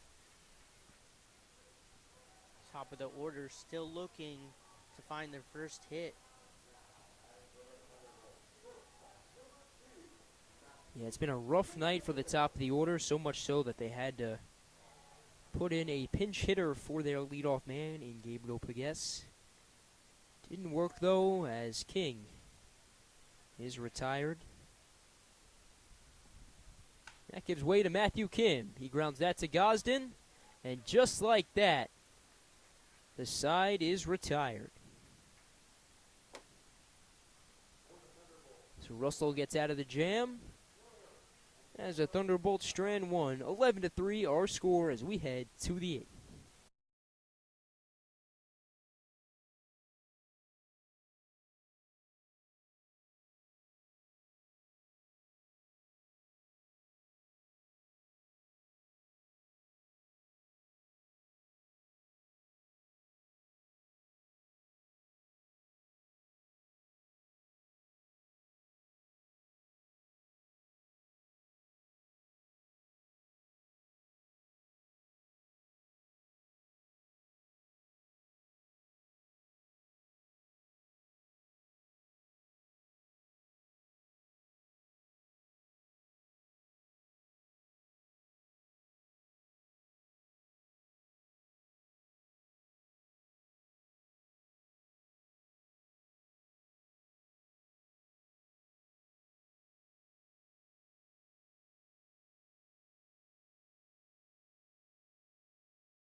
Matthew Calabrese in for the Thunderbolts.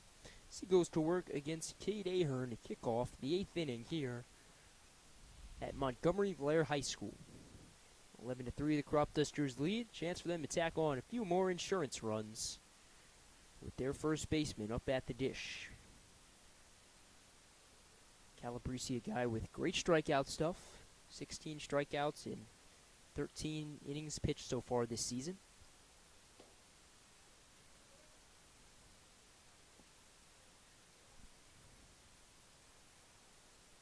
Has an atypical arm angle, but nonetheless gets the job done.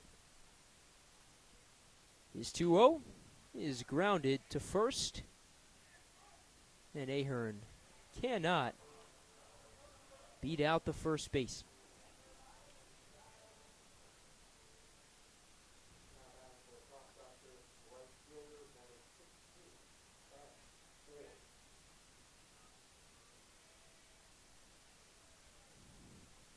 So that gives way to Ben Ford.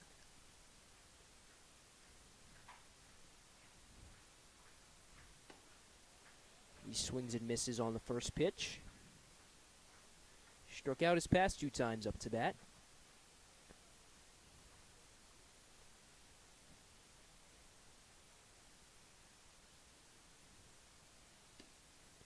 He stays off that one that misses. Down and away.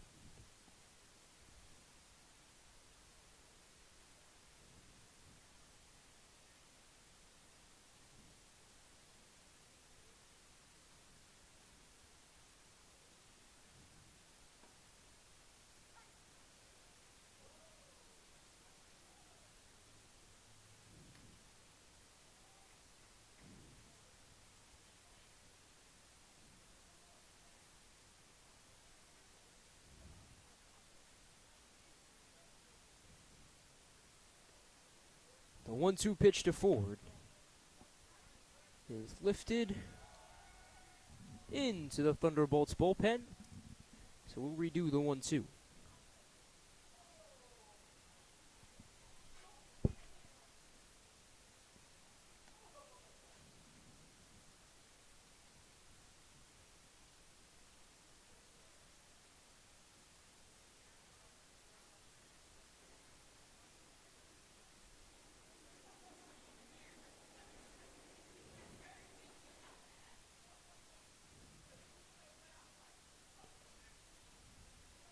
Calabrese ready to redo the 1-2, but he misses outside.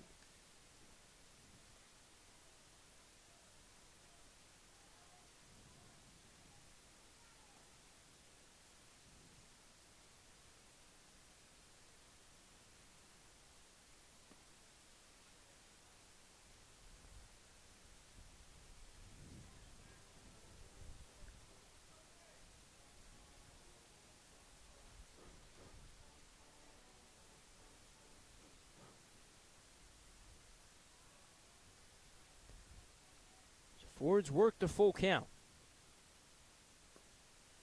And it pays off as he draws ball 4. His second walk tonight. That gives way to Owen McNeil.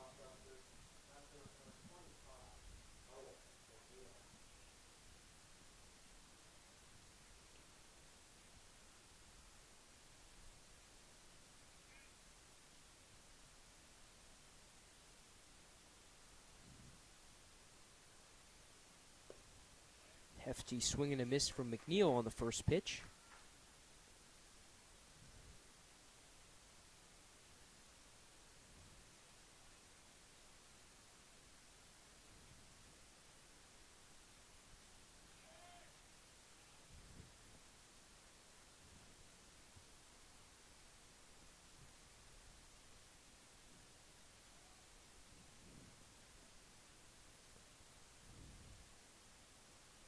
The 0-1 to McNeil. Grounded hard in front of the Thunderbolts dugout. So that foul ball, excuse me, makes it an 0-2 count.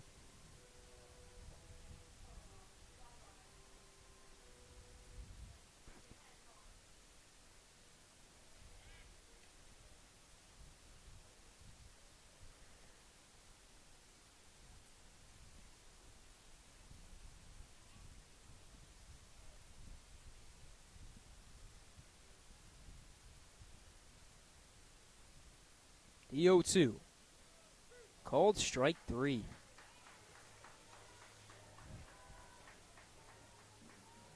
Neal retired via the strikeout for the second time tonight. That gives way to Donis Rodriguez.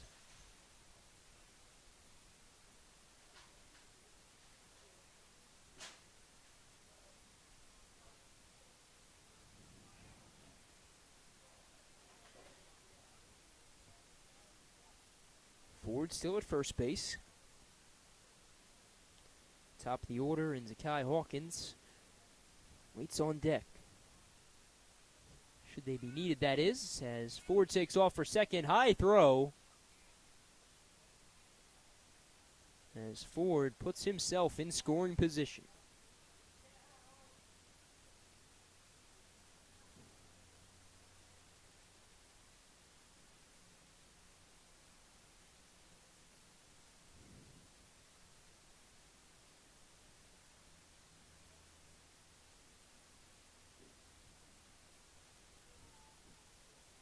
The 6th stolen base of the game for the Cropdusters. 3 for Zakai Hawkins.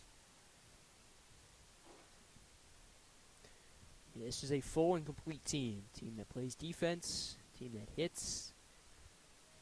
Also a team that moves very well in between the base paths.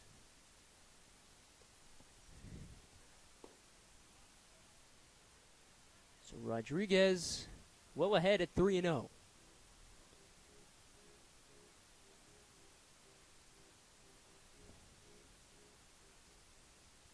He's reached base 3 times tonight. 2 times, a chance for his third.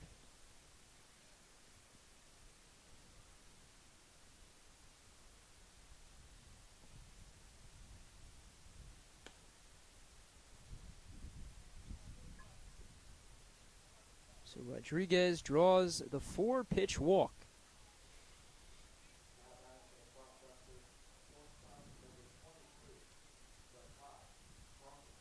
Ford stays put at second. That brings up Zakai Hawkins. Top of the order up for the 6th time tonight.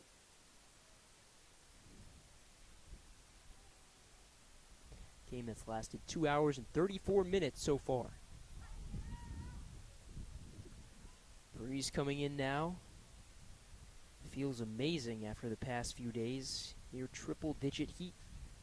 All games last week cut short to 7 innings. But it seems like that extreme heat stretch will not continue into this week. Lots of rain and possible storms forecasted. Well, fingers crossed those do not happen. Cropdusters are ready with a game to make up on Wednesday against the Senators due to last night's postponement. That should be a great game. Big game for the Cropdusters. Yeah, it was a shame we couldn't get it in yesterday. I mean, we showed up, it was fine, heard some thunder, but thought it would go away, and then, I mean, it just came down out of nowhere. The pavilion that we were in, I mean, a few inches of rain in there. Thankfully, the Greek food didn't get hit, because that's what's most important. That Greek food was gas. Amazing.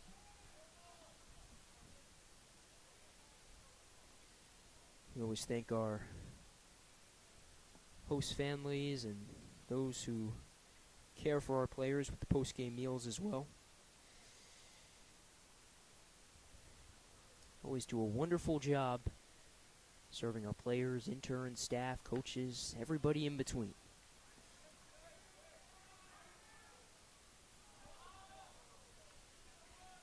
Ball cannot be gloved in foul territory.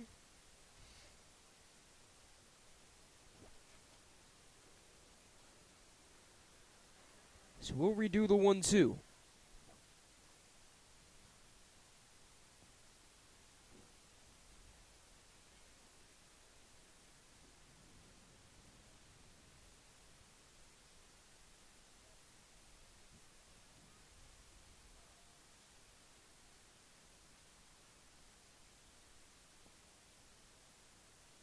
Calabresi's 1-2 That is crushed. And up against the wall. Rodriguez comes in to score.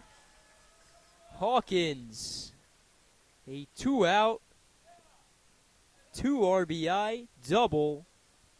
And the Cropdusters take a 13-3 lead.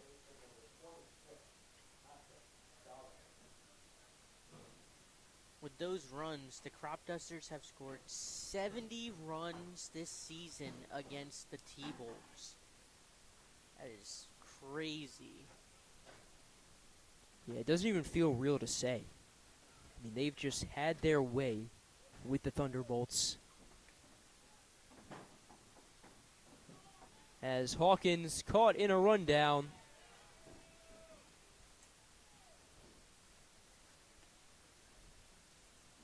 Although he avoids the tag.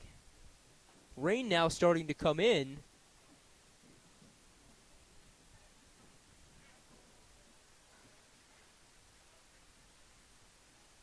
Everybody in both dugouts now seeking shelter. Brock Hunter, though, that's not his concern. He wants a ruling on why Hawkins isn't out. But with 2 outs, we might be headed towards a short rain delay.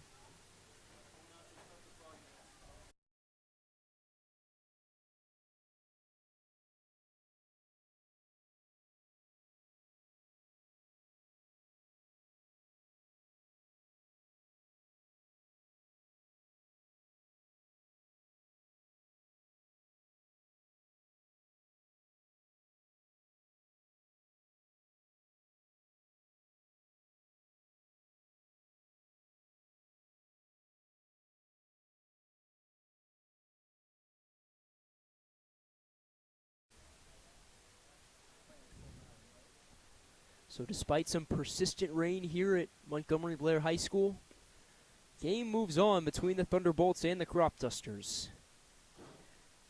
13-3 our score. Kai Hawkins, after stealing third, sits just 90 feet away from the game's 17th run.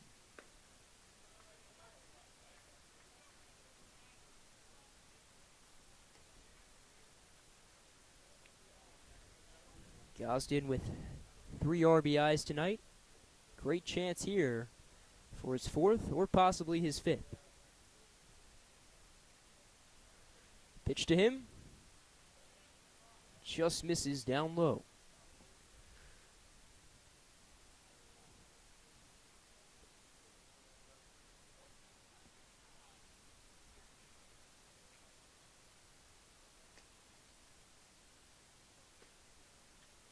Another pitch misses away. So Gosden well ahead in the count.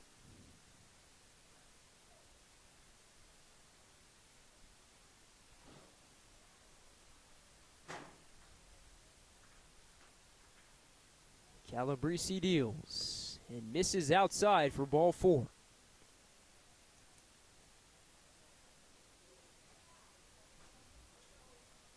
The 7th walk drawn by the Cropdusters tonight.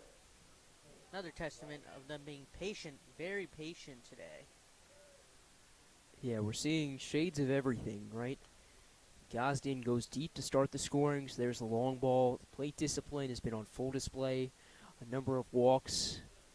Move very well in between the base pads. Hawkins with 4 stolen bases. It's just been a mix of everything. Some extra base hits as well. Hawkins with the recent 2 RBI double. Some small ball as well. Max Waring with a pair of singles. Everything's been on full display as Gosden will walk into second base to put 2 in scoring position for the Cropdusters.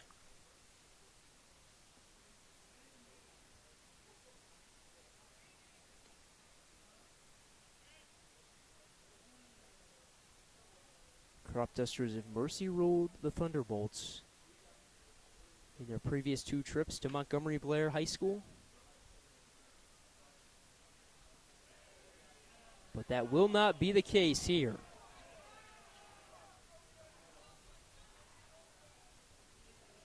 Gosden and Hawkins stranded, as that does it for the top of the 8th, although the Cropdusters played across 2 more runs and take a 13-3 lead into the bottom half of the 8th.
So out of the bullpen comes Brennan Tomhave.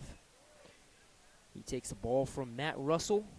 He got out of the jam in the bottom of the 7th. So enter Tomhave here in the bottom of the 8th. 10 strikeouts in just under 8 innings so far this season. So great strikeout stuff.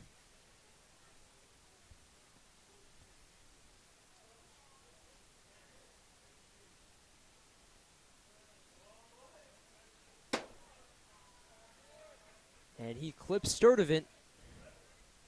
Put the leadoff man aboard.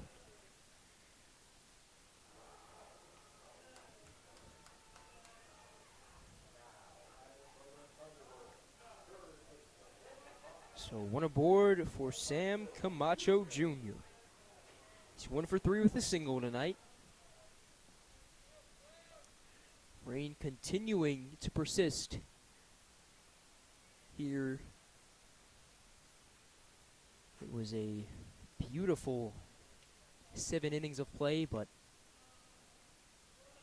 rain had to rear its ugly head through.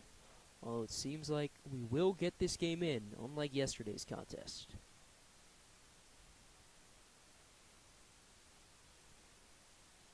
Tomhave's 1-0. Inside.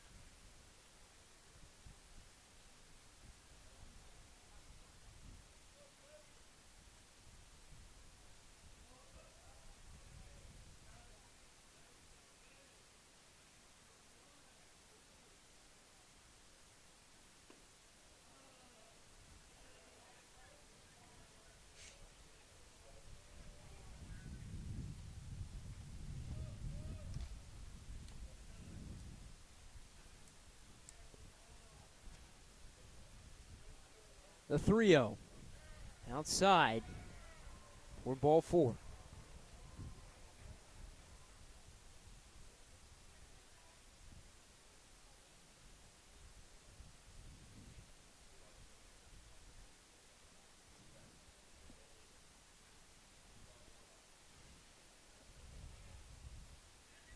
So McNeil and Tomhave share a quick word on the mound and go their separate ways.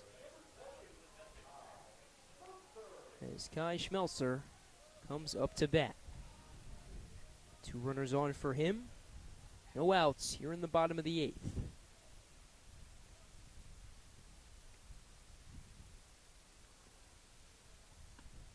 Schmelzer came in to pinch hit for Mason Kelleher.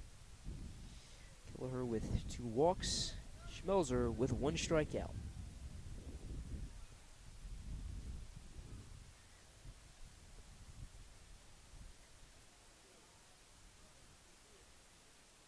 The 0-1 from Tom Have is fouled back.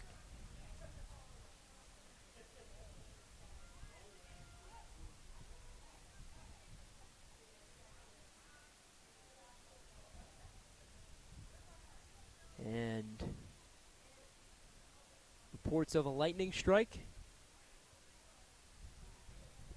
So play suspended here at Montgomery Blair High School. We'll update you on our expected start time once we return.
Well, fans, we regret to inform you that play has been suspended, and the rest of this game will not continue, at least tonight.